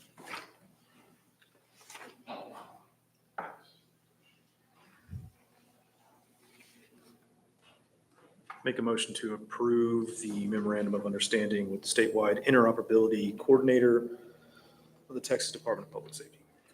Second. We have a motion by Councilman Dustin Oliver, a second by Councilman Darren Broadus. All those in favor? Aye. Any opposed? Motion carries unanimous. We have already done 13H. We will go to 13I, consideration and possible action to release an RFP for rifle-resistant body armor for the Kemah Police Department. Mayor, it was recommended that we go out to bid for this item. If you remember, this was grant funded. We are going out for a specific bid that has the qualifying needs that the department desires, and that's acquirable through the grant. We're hereby seeking your release of this bid so we can go get the actual vest for our police officers. You saw we have a vest for our K-9, and if we want to protect our officers as well. Make a motion to release the RFP for the rifle-resistant body armor for the Kemah Police Department. Second.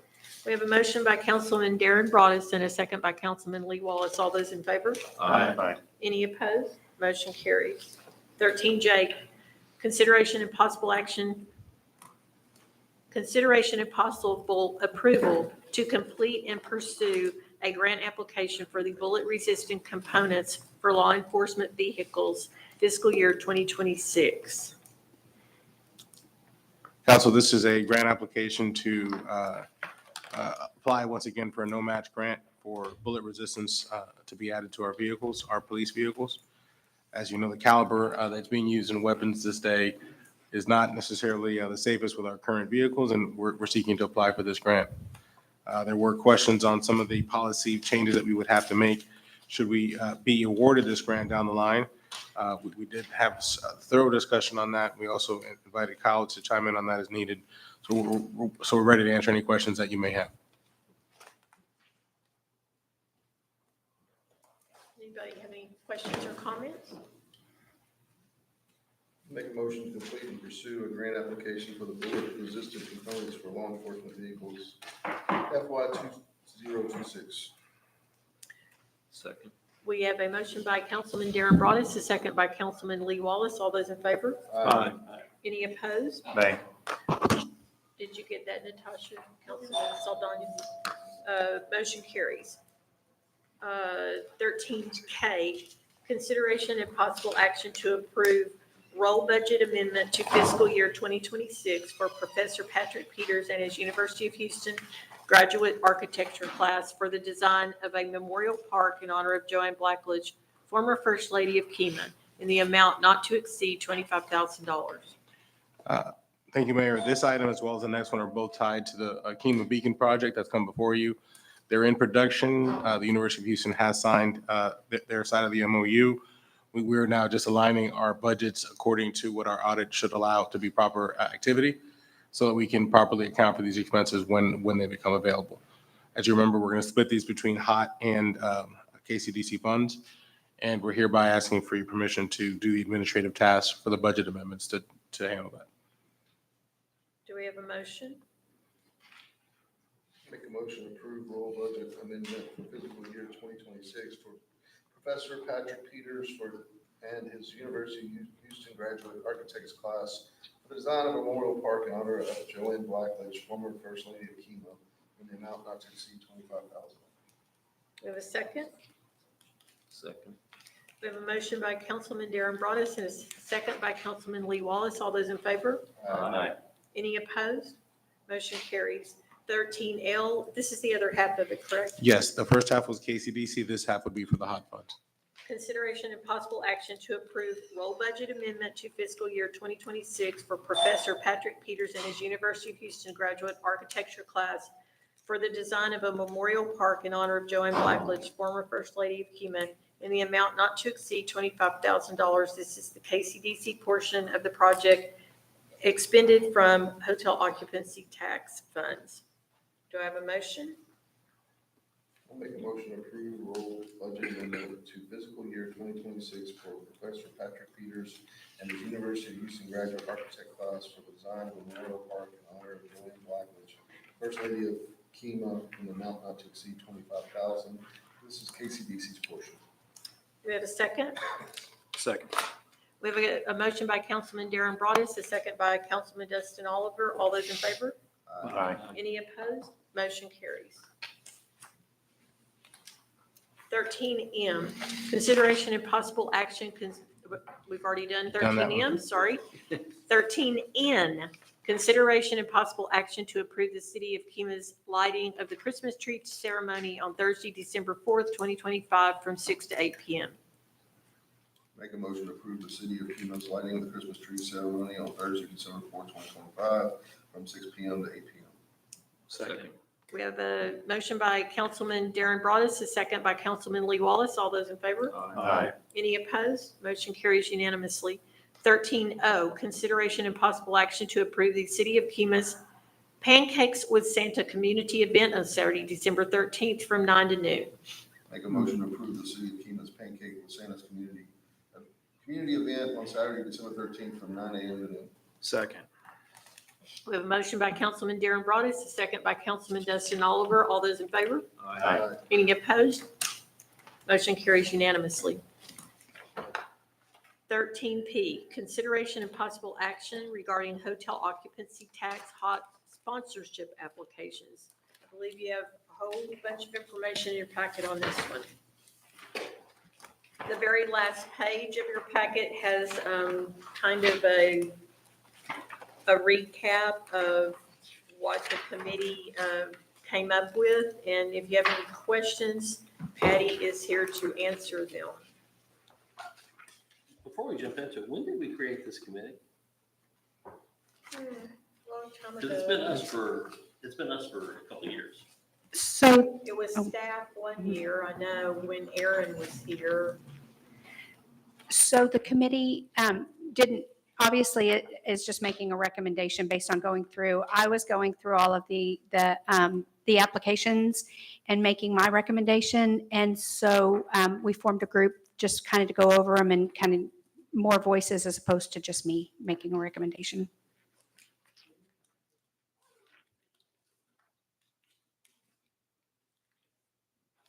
It still is you making the decision.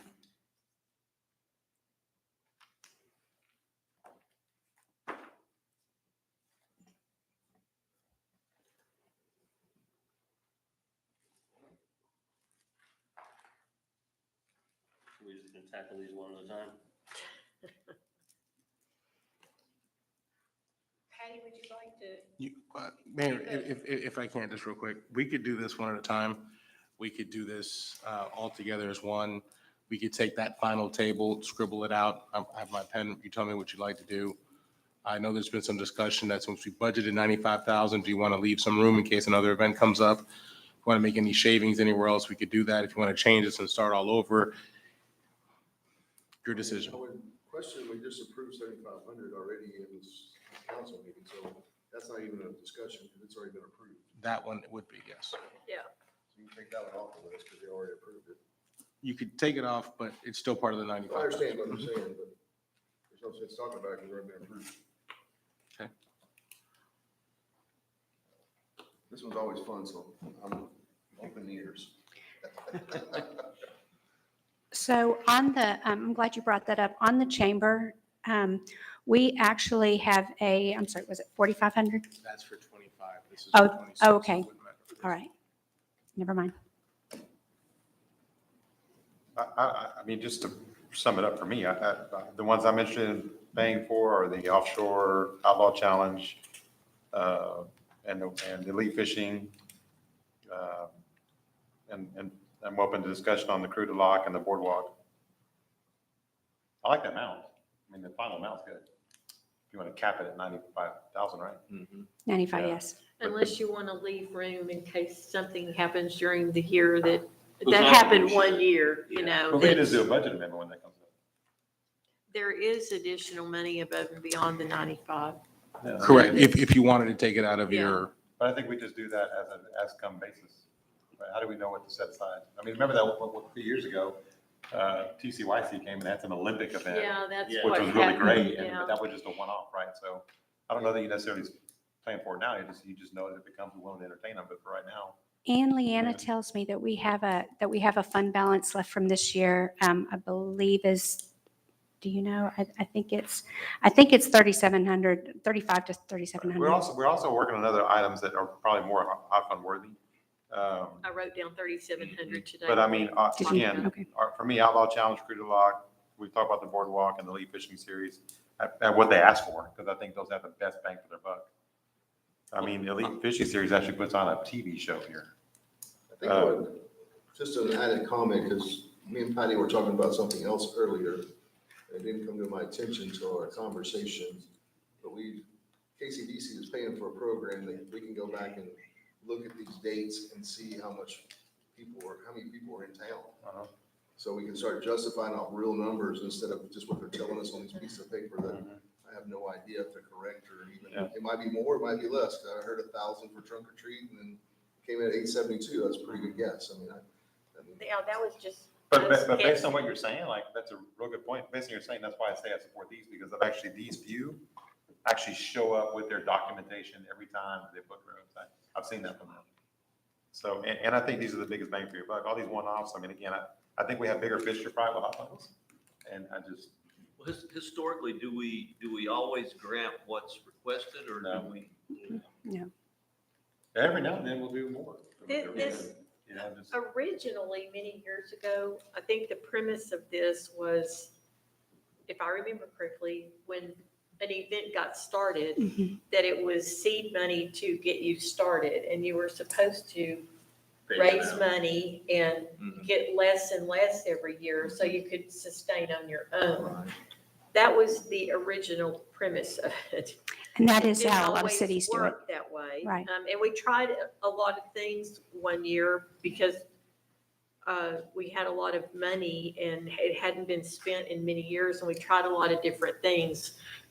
And some worked and some didn't. And like the Crawfish Festival that year went over like crazy. And then the Antique Festival we brought to town, it kind of fell flat, you know.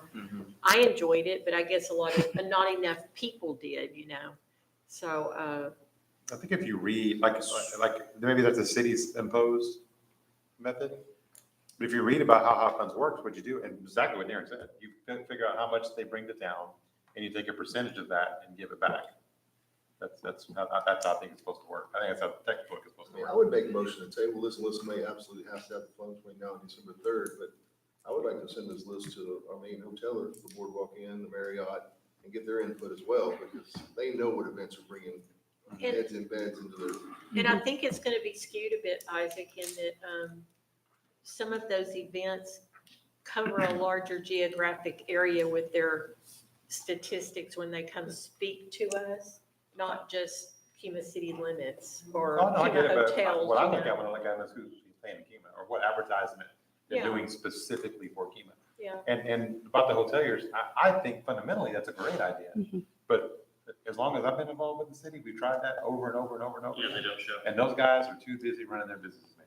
I mean, they don't participate. I mean, I think I get the Boardwalk to respond and I get the Marriott to respond. They call me Johnny on the spot, so I have a relationship with them now, so.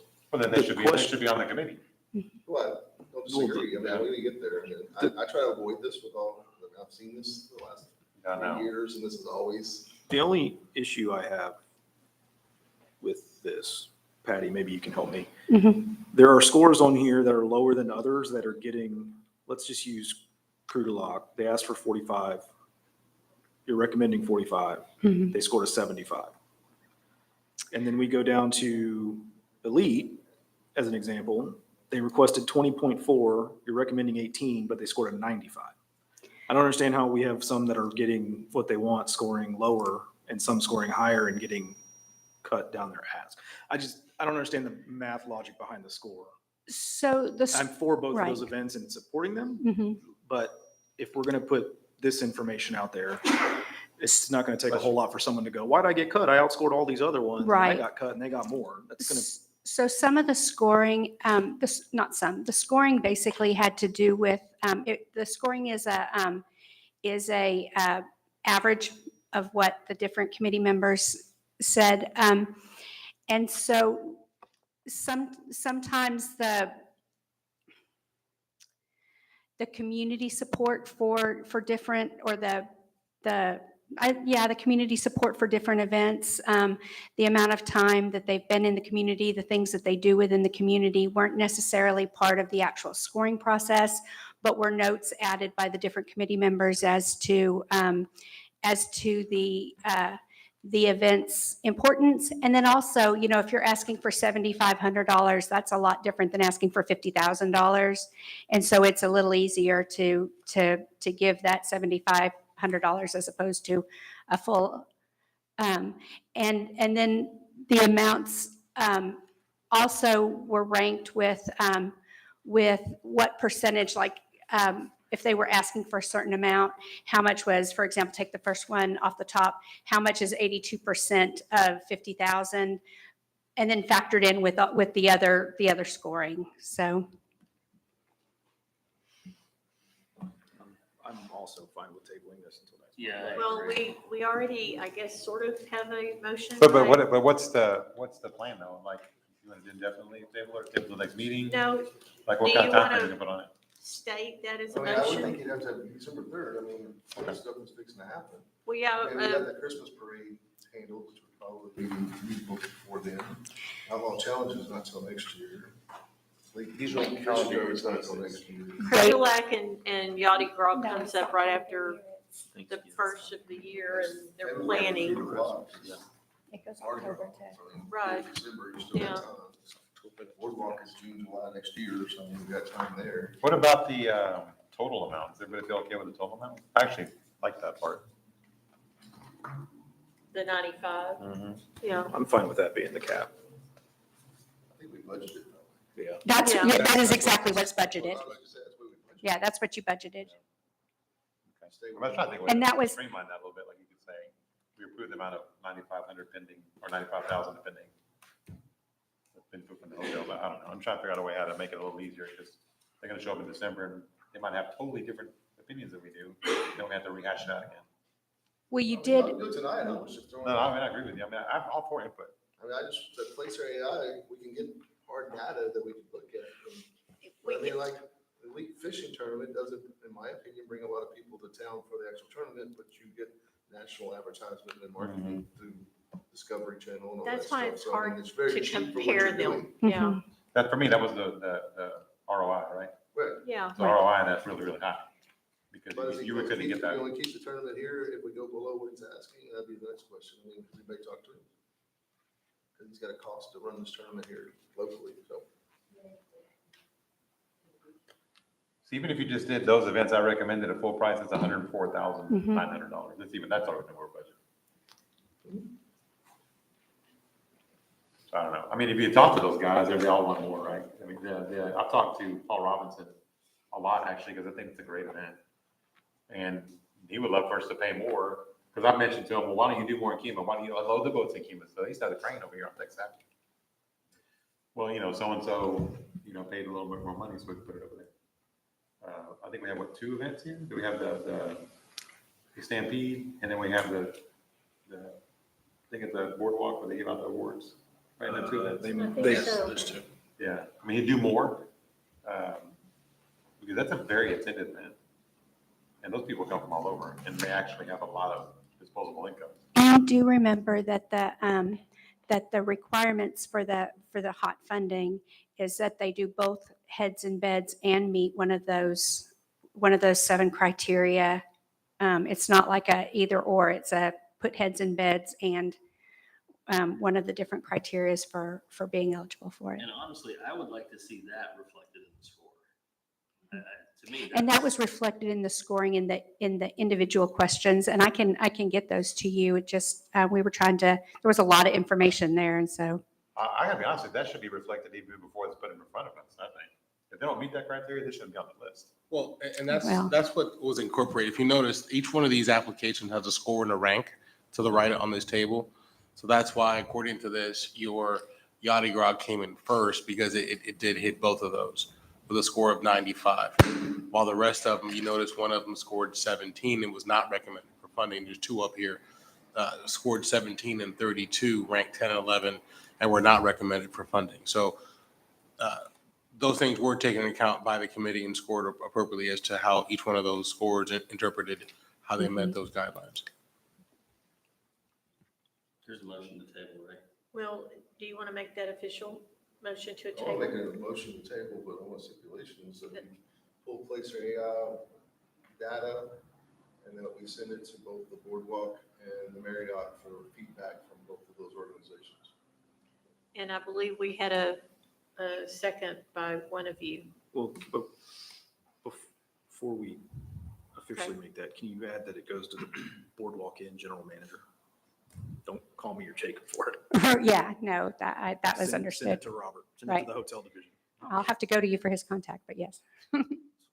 So we have a motion by Councilman Darren Broadus with stipulations. Do we have a second? Second. We have a second by Councilman Doug Meisinger. All those in favor? Aye. Any opposed? We will deliberate this again December Thank you. meeting.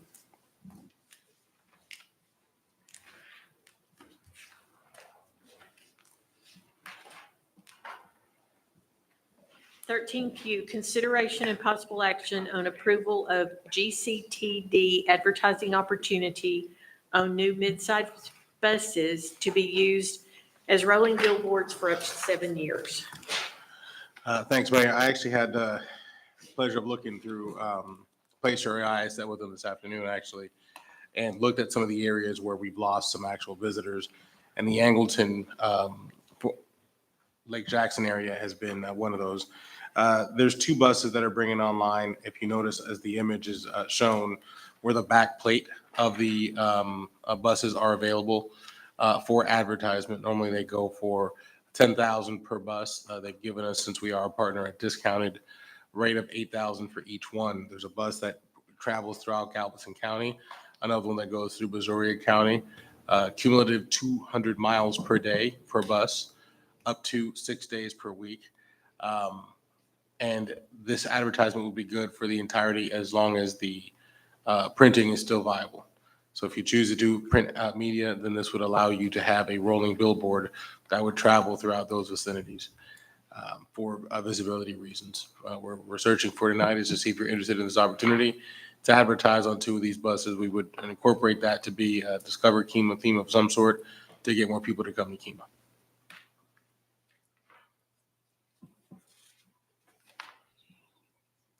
What would we put on it? The actual, yeah, the actual design would be something of print to advise people to come here. There's a couple marketing campaigns that we've looked at. It'll be part of the marketing plan that we're bringing forward. That'll be back to you in February. We just want to know if we want to secure this before someone else takes it. Because the ads last for the duration of the actual ad itself, these don't turn over a lot. They're pretty consistent. So we thought we'd strike while the iron was hot, as they've just gotten some new buses. And actually, if, Tasha, if you can go back to the picture, one of these two vendors that's on here, I believe it's the Bailmont person, has had so much success that they want to obtain more space. And we're trying to beat them for it if we want it, if that's the case. And these are the buses that we just approved. They're going to be running people. Yes, we would not advertise within Kemah. The point is to get people to come to Kemah, but yes, it would be two of those buses. And remind me who is the clientele that's getting on this bus on a normal basis? Well, I mean, I don't know as far as ridership, but you've got veterans can take the buses that go all the way to the VA hospital. You've got employees that may be using it to get to and from the city limits. You've got visitors that can use them to come to and fro in the area. but they can travel from here and or connect to Texas City to also connect to Houston, to actually connect all the way to Brazoria County and Lake Jackson. So the target audience is people that are seeing the bus, not riding the bus. Right. Correct. Yeah, okay. Correct. So, I mean, to me, this is a better use of Hot Live right here. Pay for it, let the hotels advertise on it. It's not gonna be out far enough, I don't think, to bring hotelers, but I mean, I think this, I mean, I'm just sitting there thinking, oh,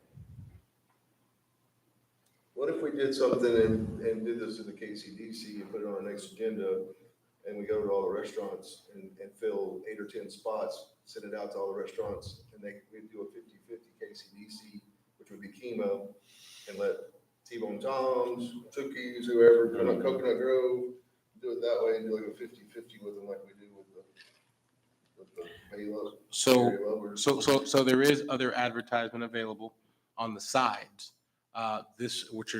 We get those at cost. I just don't know what you're gonna put back there that's going to make people come to Kima unless you put the boardwalk, put the roller coaster or something attraction wise, but I mean, just putting a logo on there, it's not gonna catch people, I don't think. I'm Wouldn't wondering- catch my eye, I mean, I like it too. I'm just wondering if there's any data that shows that these things, it works. It's like a rolling billboard, I mean. Yeah. billboards Well, work. I can almost promise You you. look at it. You go read it. That's why I'm thinking if it was like. But is T-Bone that or- gonna make you mad, not wanna go if you're stuck behind? Well, that's- If you're hungry, you can be hungry. Yeah. Yeah, okay. I like that idea, but I don't know, just something, I'm just trying to think when I drive, if I just saw Puma, just y'all's logo. I mean, Always instead of- spend the hardest money first. I'm all for KCDC.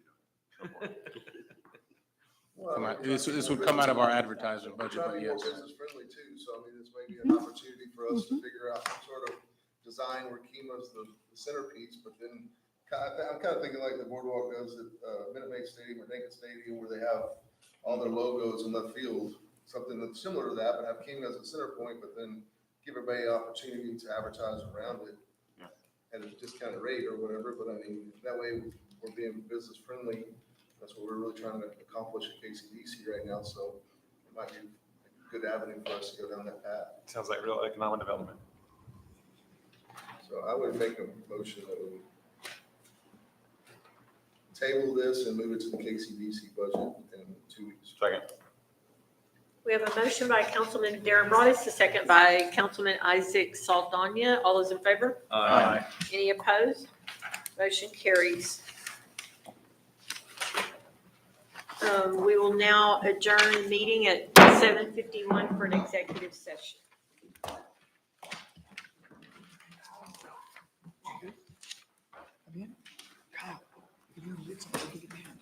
He's going back.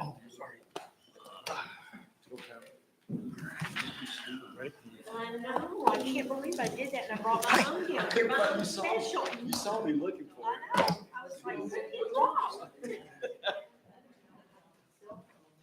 No, you guys aren't going now. You guys aren't. It's not that time yet.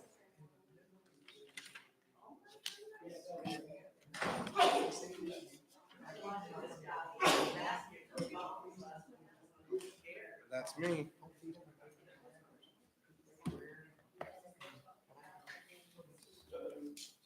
Will you let him in? Oh, come on.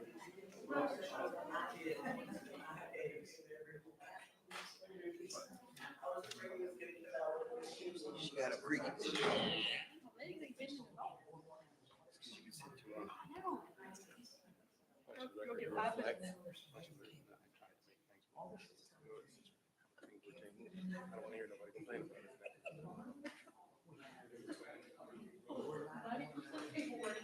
I got a vacation request for that.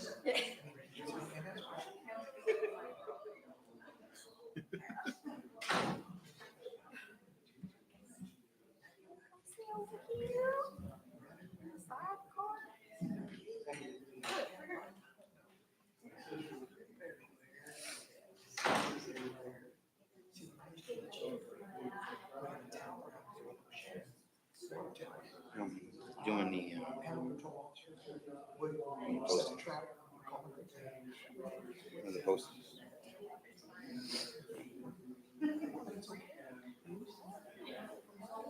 That's good. Oh, no. I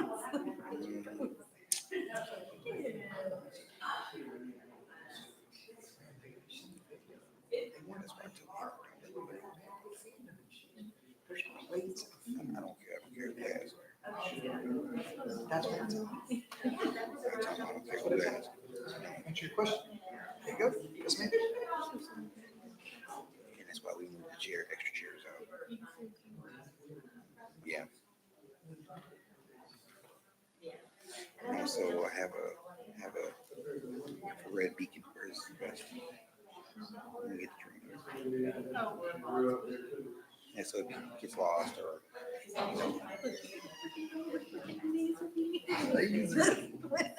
Laser beam.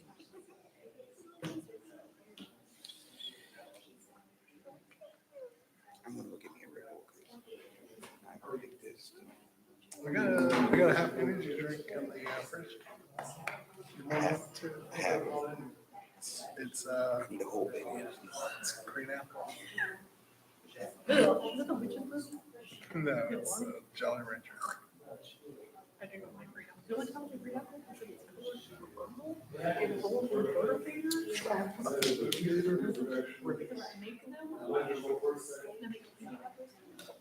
You do? You make one. What is this? See, I've been here for years. See, so see, I'm like here. I'm like him. Like, I never go to ask him a what. oh my God. You know what? I'm going to give it. My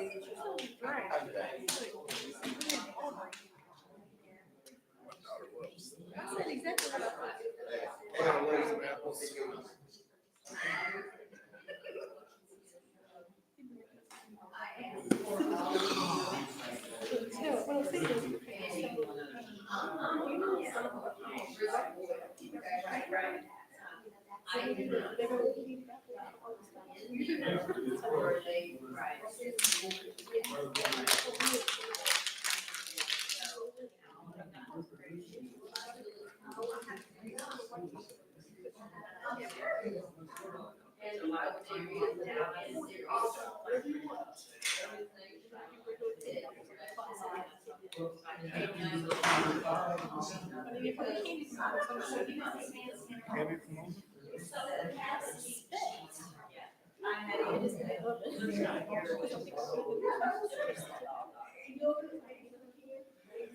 It's somewhere in there.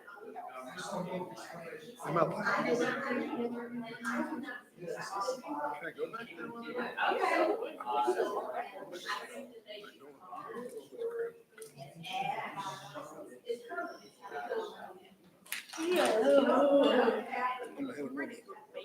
I'm gonna hit him with a bye, Felicia. Right.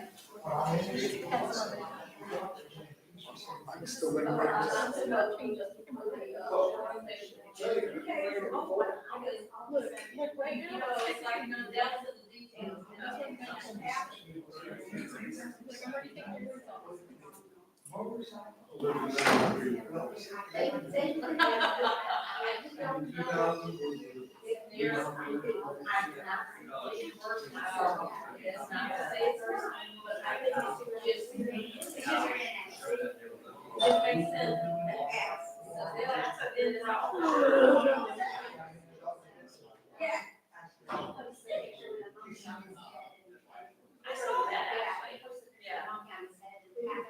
Hey. We're sorry about the monkey on your head. It was actually a good one. 800, how many people? 870-ish. And then, and now when I say 870, remember that that counts the number of cell phones that are Yeah. there. So if, people show up with 5 kids and 2 adults. See, so my guesstimate of 1,000 people. Probably not terribly off. You're good. Nice turnout. Very proud of that. It was amazing. People had the best outfit, one of the police department's costume contest, the best costume was this little girl in a wagon. And they had made a platform around her face that looked like a storm sewer. And it had grass across the top, and she had a little red balloon coming up the side, like the, for bitch, for the. Oh, yeah. And she's peeking out of this little hole right there, so she's got this little, people, I don't know, and Pinterest. Or even that, No, yeah. yeah. Yeah. Yeah. But it was fantastic. I was like, that is hysterical. I took a picture and sent it to my husband. I was like, Whatever, it was done.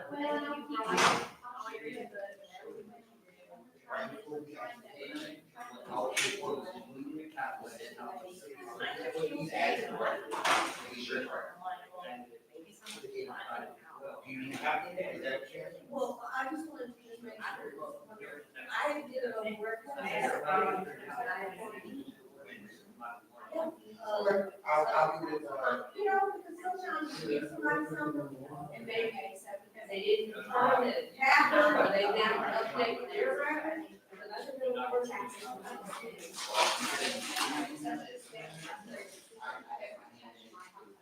Right. Well, yeah, I know, I understand. It just doesn't matter to me. And I just want my reach, I do outside the area.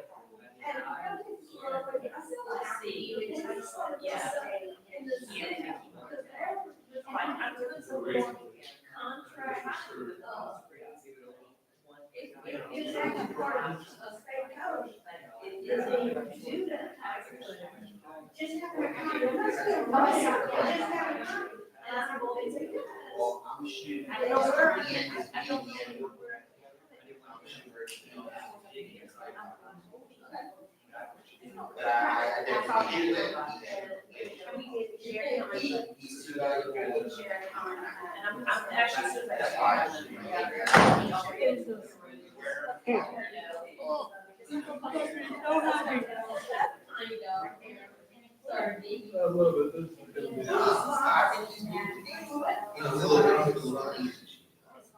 Yeah, because she was yeah. And discover people at the city's tech. Did you see what I found? What I'm gonna try to do, but not There's a draft. No, that's gonna take a lot of work. You know, they can do that.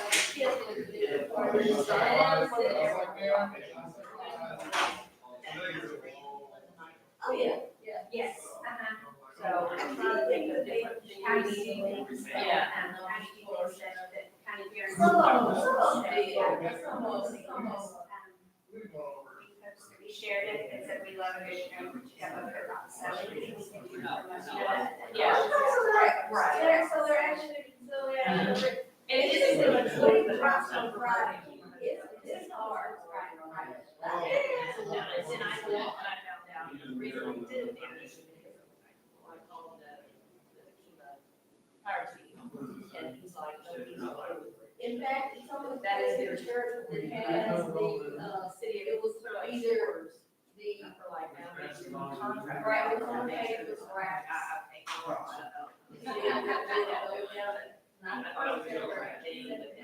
I'll move it in the springtime. I'll find I out. pulled up my phone.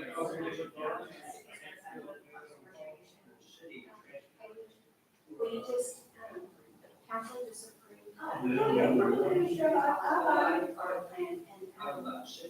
It's gonna be, right here, basically. It's gonna be from right here, all the way down to the waterfront. Under Highway 146. Oh, yeah. And listen, a lot of Now, it's this may change when the, Makes connectivity through one of the section part of the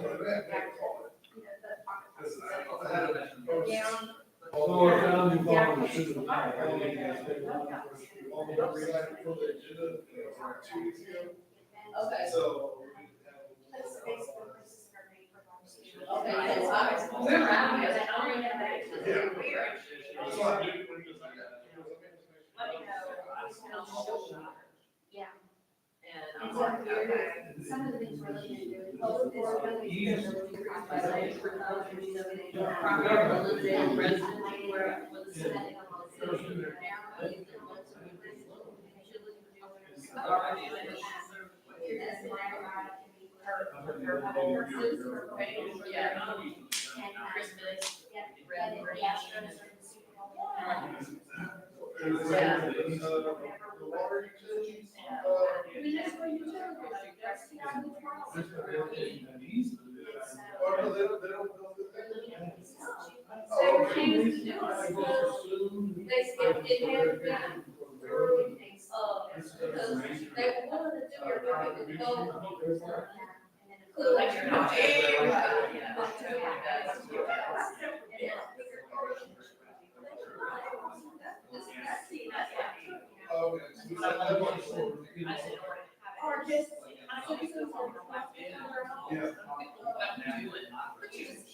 Hey, it's turning out. Yeah, you know, you just kind of do it. So I'm just like, this year. Yeah. You know, they count, right? They don't. Oh, you're like, okay, mom. Okay.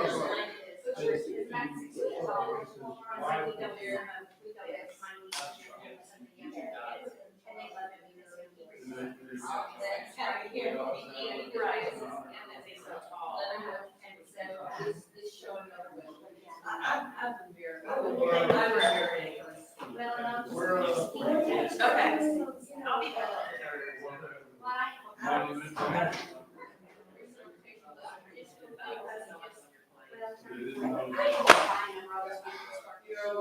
Keller, just like you see the mayors. Keller, I don't think it's on.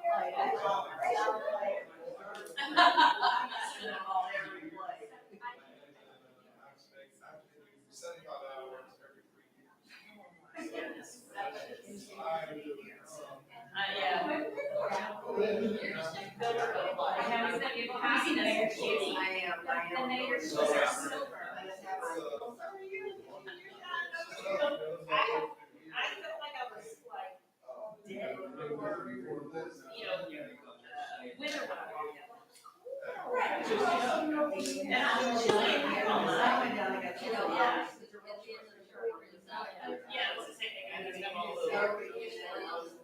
I was watching that, Elvis is on her way.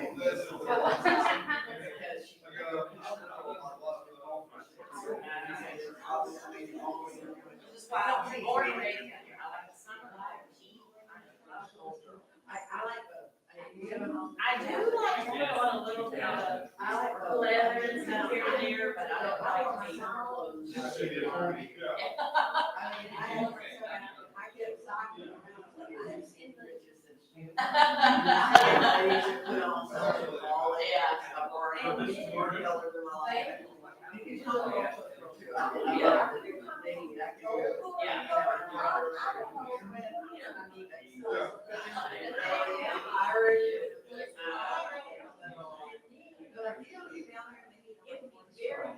Yes. It's humid, it's hot, it's great. Yeah. You know, parade, carry on, she got grandkids. Yeah.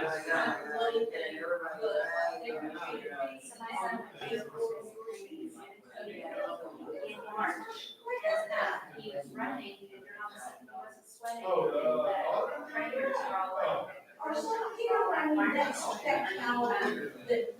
you hydrated? You know, are you hydrated? He's like, no. He says, I'll and he says, there's no chance. Yeah. He's not, you know, this is easy. Yeah.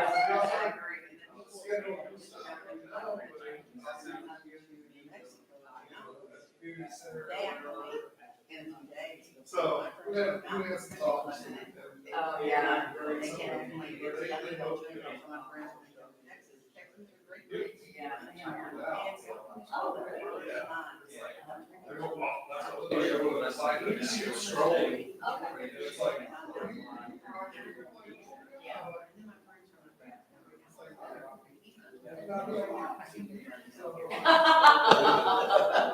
That's funny.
Rented our condo that was, it was 3 stories. The first story was, garage, and then it was a 2-story condo, right?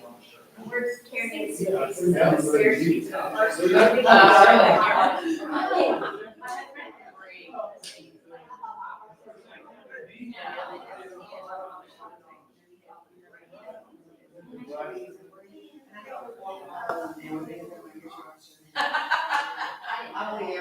I'm Shanna. It's nice to meet you. I'm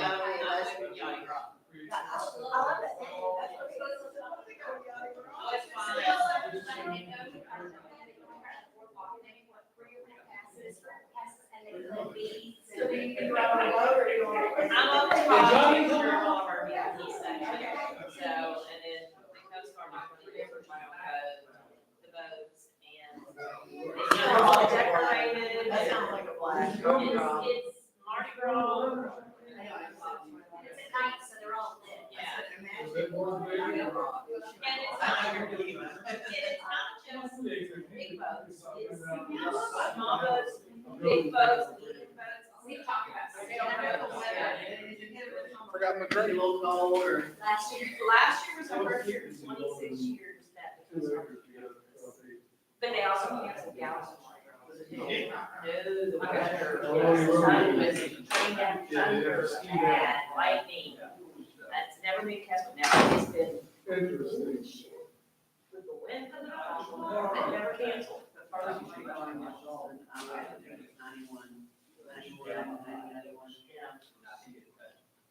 And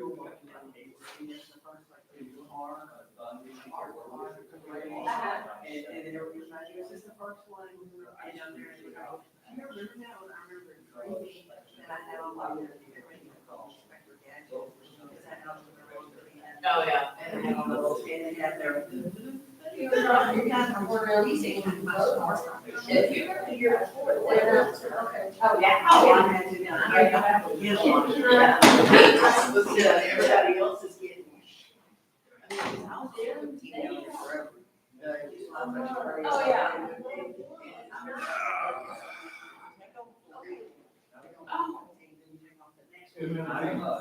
Yeah, that's the truth. And then not to mention you're around all the people. And all this. Yeah, yeah. And the next one, you're like, always the best one. But that. You want to see them, they're.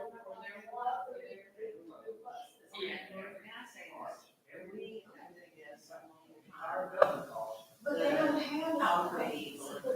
Oh, wow. I've heard that's just gorgeous. But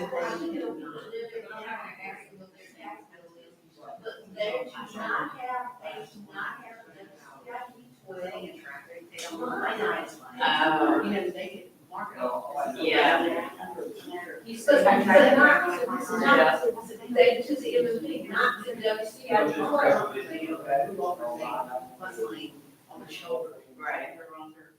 That's my intention. I'm asking someone to look at that. I'm gonna ask.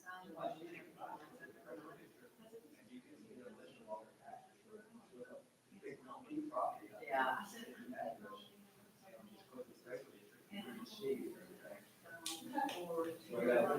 We always said you was going to the. But then what they think is the water district. Oh, right.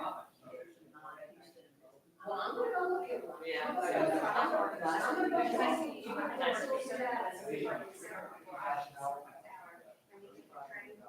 Oh, yeah. That is always, you know, it's easy. I've done that once or twice. I won't go to training. It's always interesting. Really good.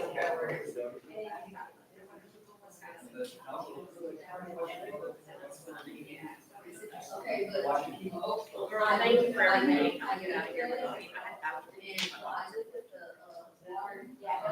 So. just to go.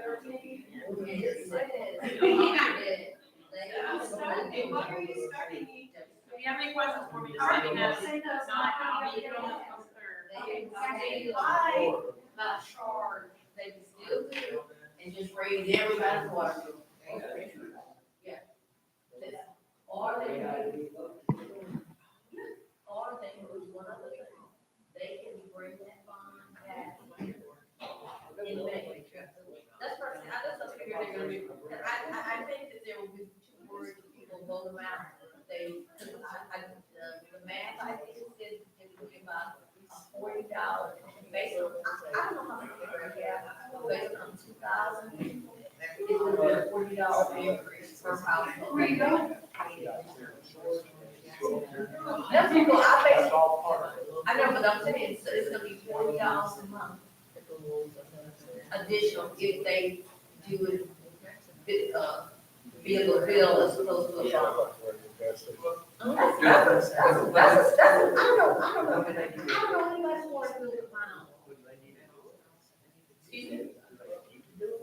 When you say they, it's a one. Okay, can I tell you my opinion? It's not, this is opinion, this is not bad. My opinion is they don't want to do it because they don't have no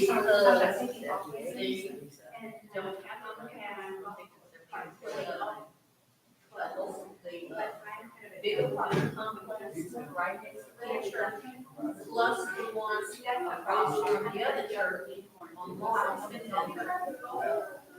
That, those are the 2 areas, and we're talking 266 units there. And they have to talk. Oh, big church, there's the big church for us. Online and stuff.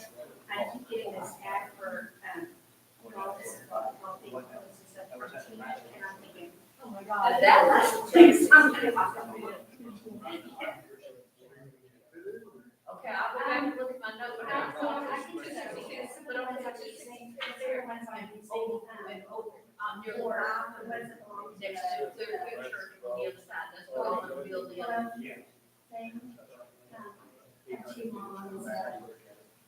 Oh, yeah, and the funny thing is, 800 units, you and I well know, that we're talking young couples, 2 cars, or more, grandpa, lots of kids.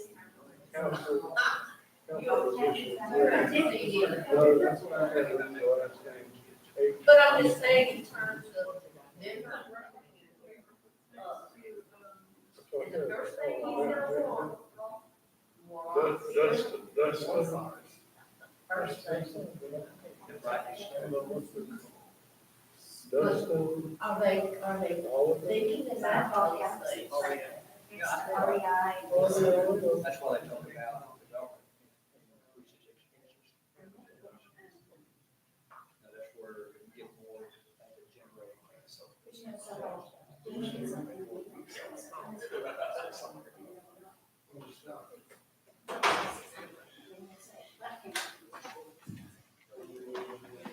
I don't know if they're, I don't know if they're ROI in terms of. Okay, $1 million is savings. Well, there's 1%, ACD, there's the other half. They're in executive session, so I told my guys to go. Get me a Chick-fil-A nugget. But they brought in, there's a Mexican restaurant. They're doing this new thing.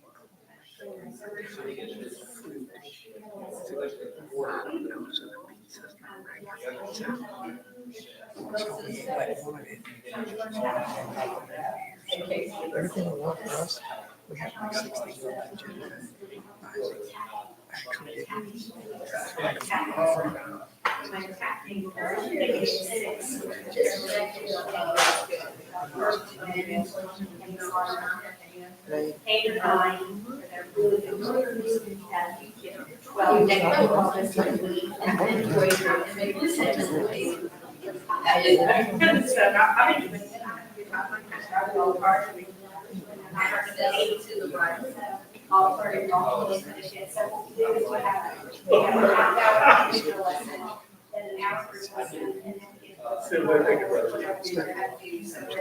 We started out cutting.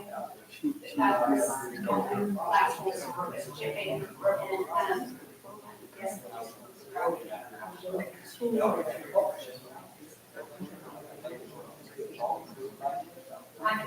there's two, that I'm not going to be on the class, there's two. left-handed women.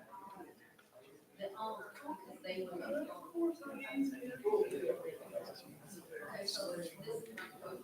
Is it something that they initiated, or you guys want to Yeah.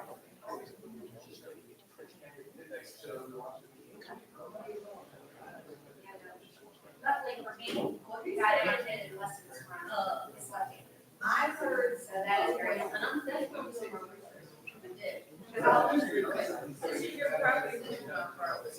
When that's you're not, we're taking that, taking the, I want to go to the interview, like the, yeah, interview.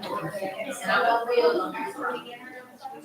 It's a right, it's a right, and this is kind of the X, right, the X, kind of see if I want an X. This is something that's. So, you know, the boys were playing the first team program. And they're not very often. I would the city a lot less, so say that instead of supposed to.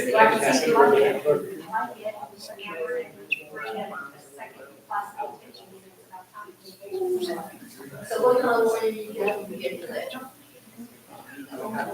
Now, to me, that the last one we were at, it was kind of a mixed up to the, going to the, green. Well, you go to the fair, you catch your ball, and then you can chip it into the green. So that's what I was saying, in the shots, the height. Okay. Alright, yeah, and then,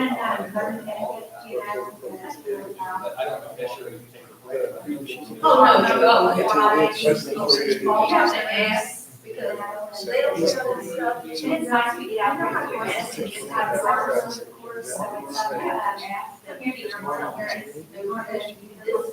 this not paid for it. Oh, I don't need Jeff. You know what, it's something. I do the same. She wanted to be small. She was skinny. Okay, go to the source. Right, The small would have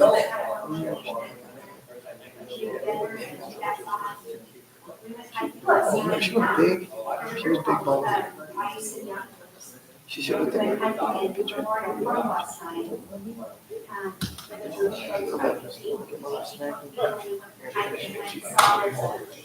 Yeah, there's a girl, there's like an overpass. Now a lot. Don't worry, you got the lazy little, you know that. I got 3 miles less than this first, but in the dark. So you say we're going to go red, you know, the little red light. And that's why I was over already, I wasn't finding that. Here, sunny side, the year she was born. On it. Trying to be more than just a home, you know. Yes, yes. On that track. I know they don't get the letters. Mine.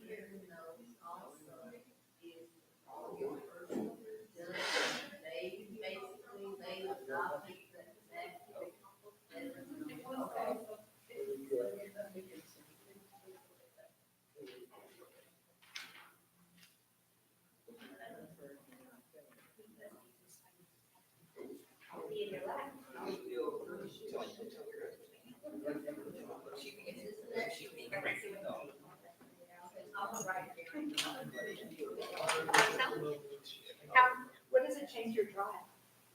Oh, not much. Oh, that's not bad. No, but it's probably changing. I know. Oh. Thank you. It is undermined, that's the change. Oh, beautiful. Oh, yeah,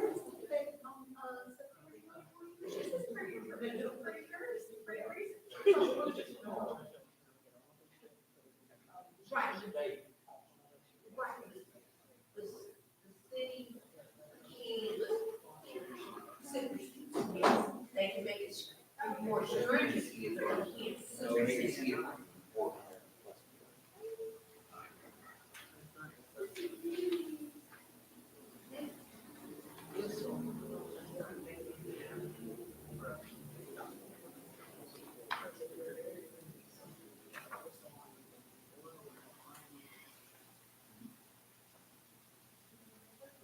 Yes. Is it all in a lawsuit?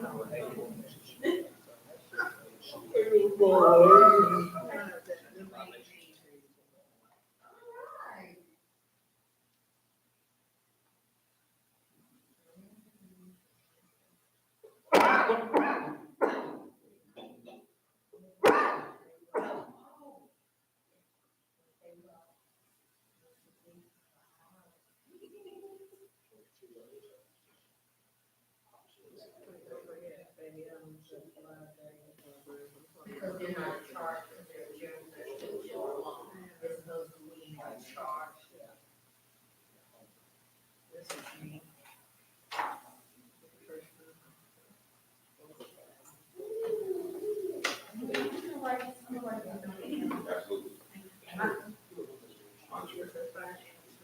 Well, we're top, so back.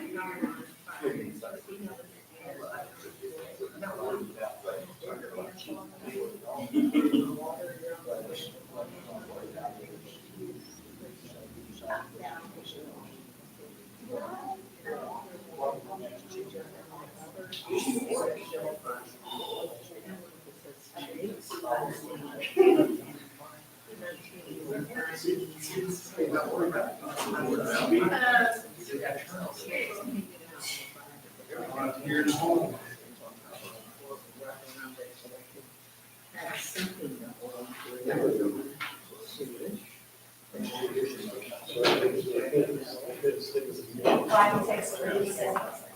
Should we hold dinner? No.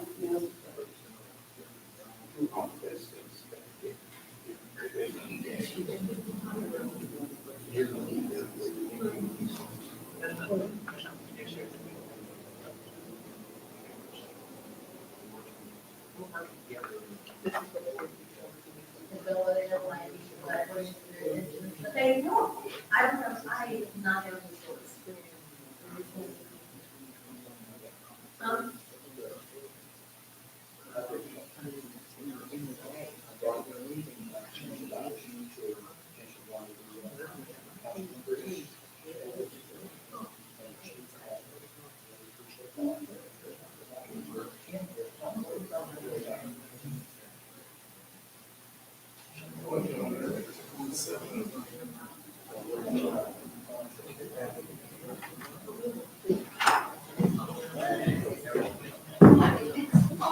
Well, thank you.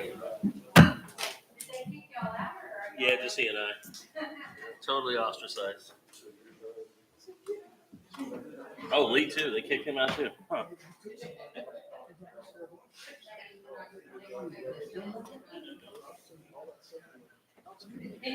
Oh, okay, somebody put it in our office. Oh, yeah, yeah. He's going back to get one by himself. I hope he took. He's riding with him tonight. Oh, no, he don't work. Yeah, it does me too. What's that? What time is it? I don't even know what time it is. Oh, shit. That was fun. This was Right question. Yeah, Just follow.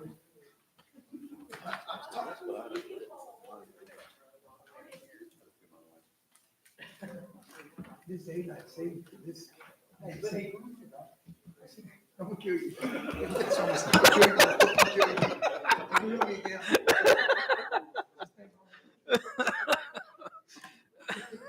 good. We got.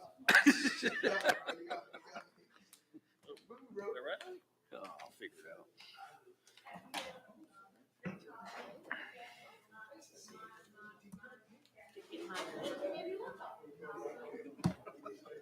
So organized here.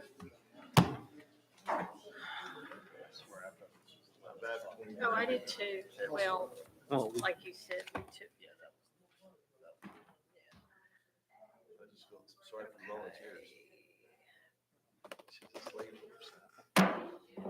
We will call the meeting back to order at 8:29 and action items from executive session 15A, consideration and possible action regarding economic development negotiations. Make a motion to take the actions discussed in executive session. Second. So we have a motion by Councilman Doug Meisinger, a second by Councilman Isaac Saldana. All those in favor? Aye. Any opposed? Motion carries. Unless we're not having any action on 15B. So our last item is adjournment, and unless anyone has any comments or questions or anything, I will adjourn the meeting at 8:30.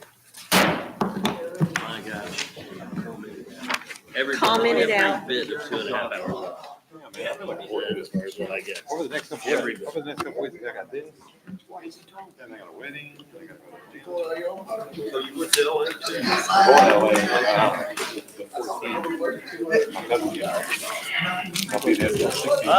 Yeah, it was public safety. That's, you know. What I say earlier. Parents here. You. Oh, you need to go. The more they go, the better. I mean, it's such I'm like a kid. And honestly, like,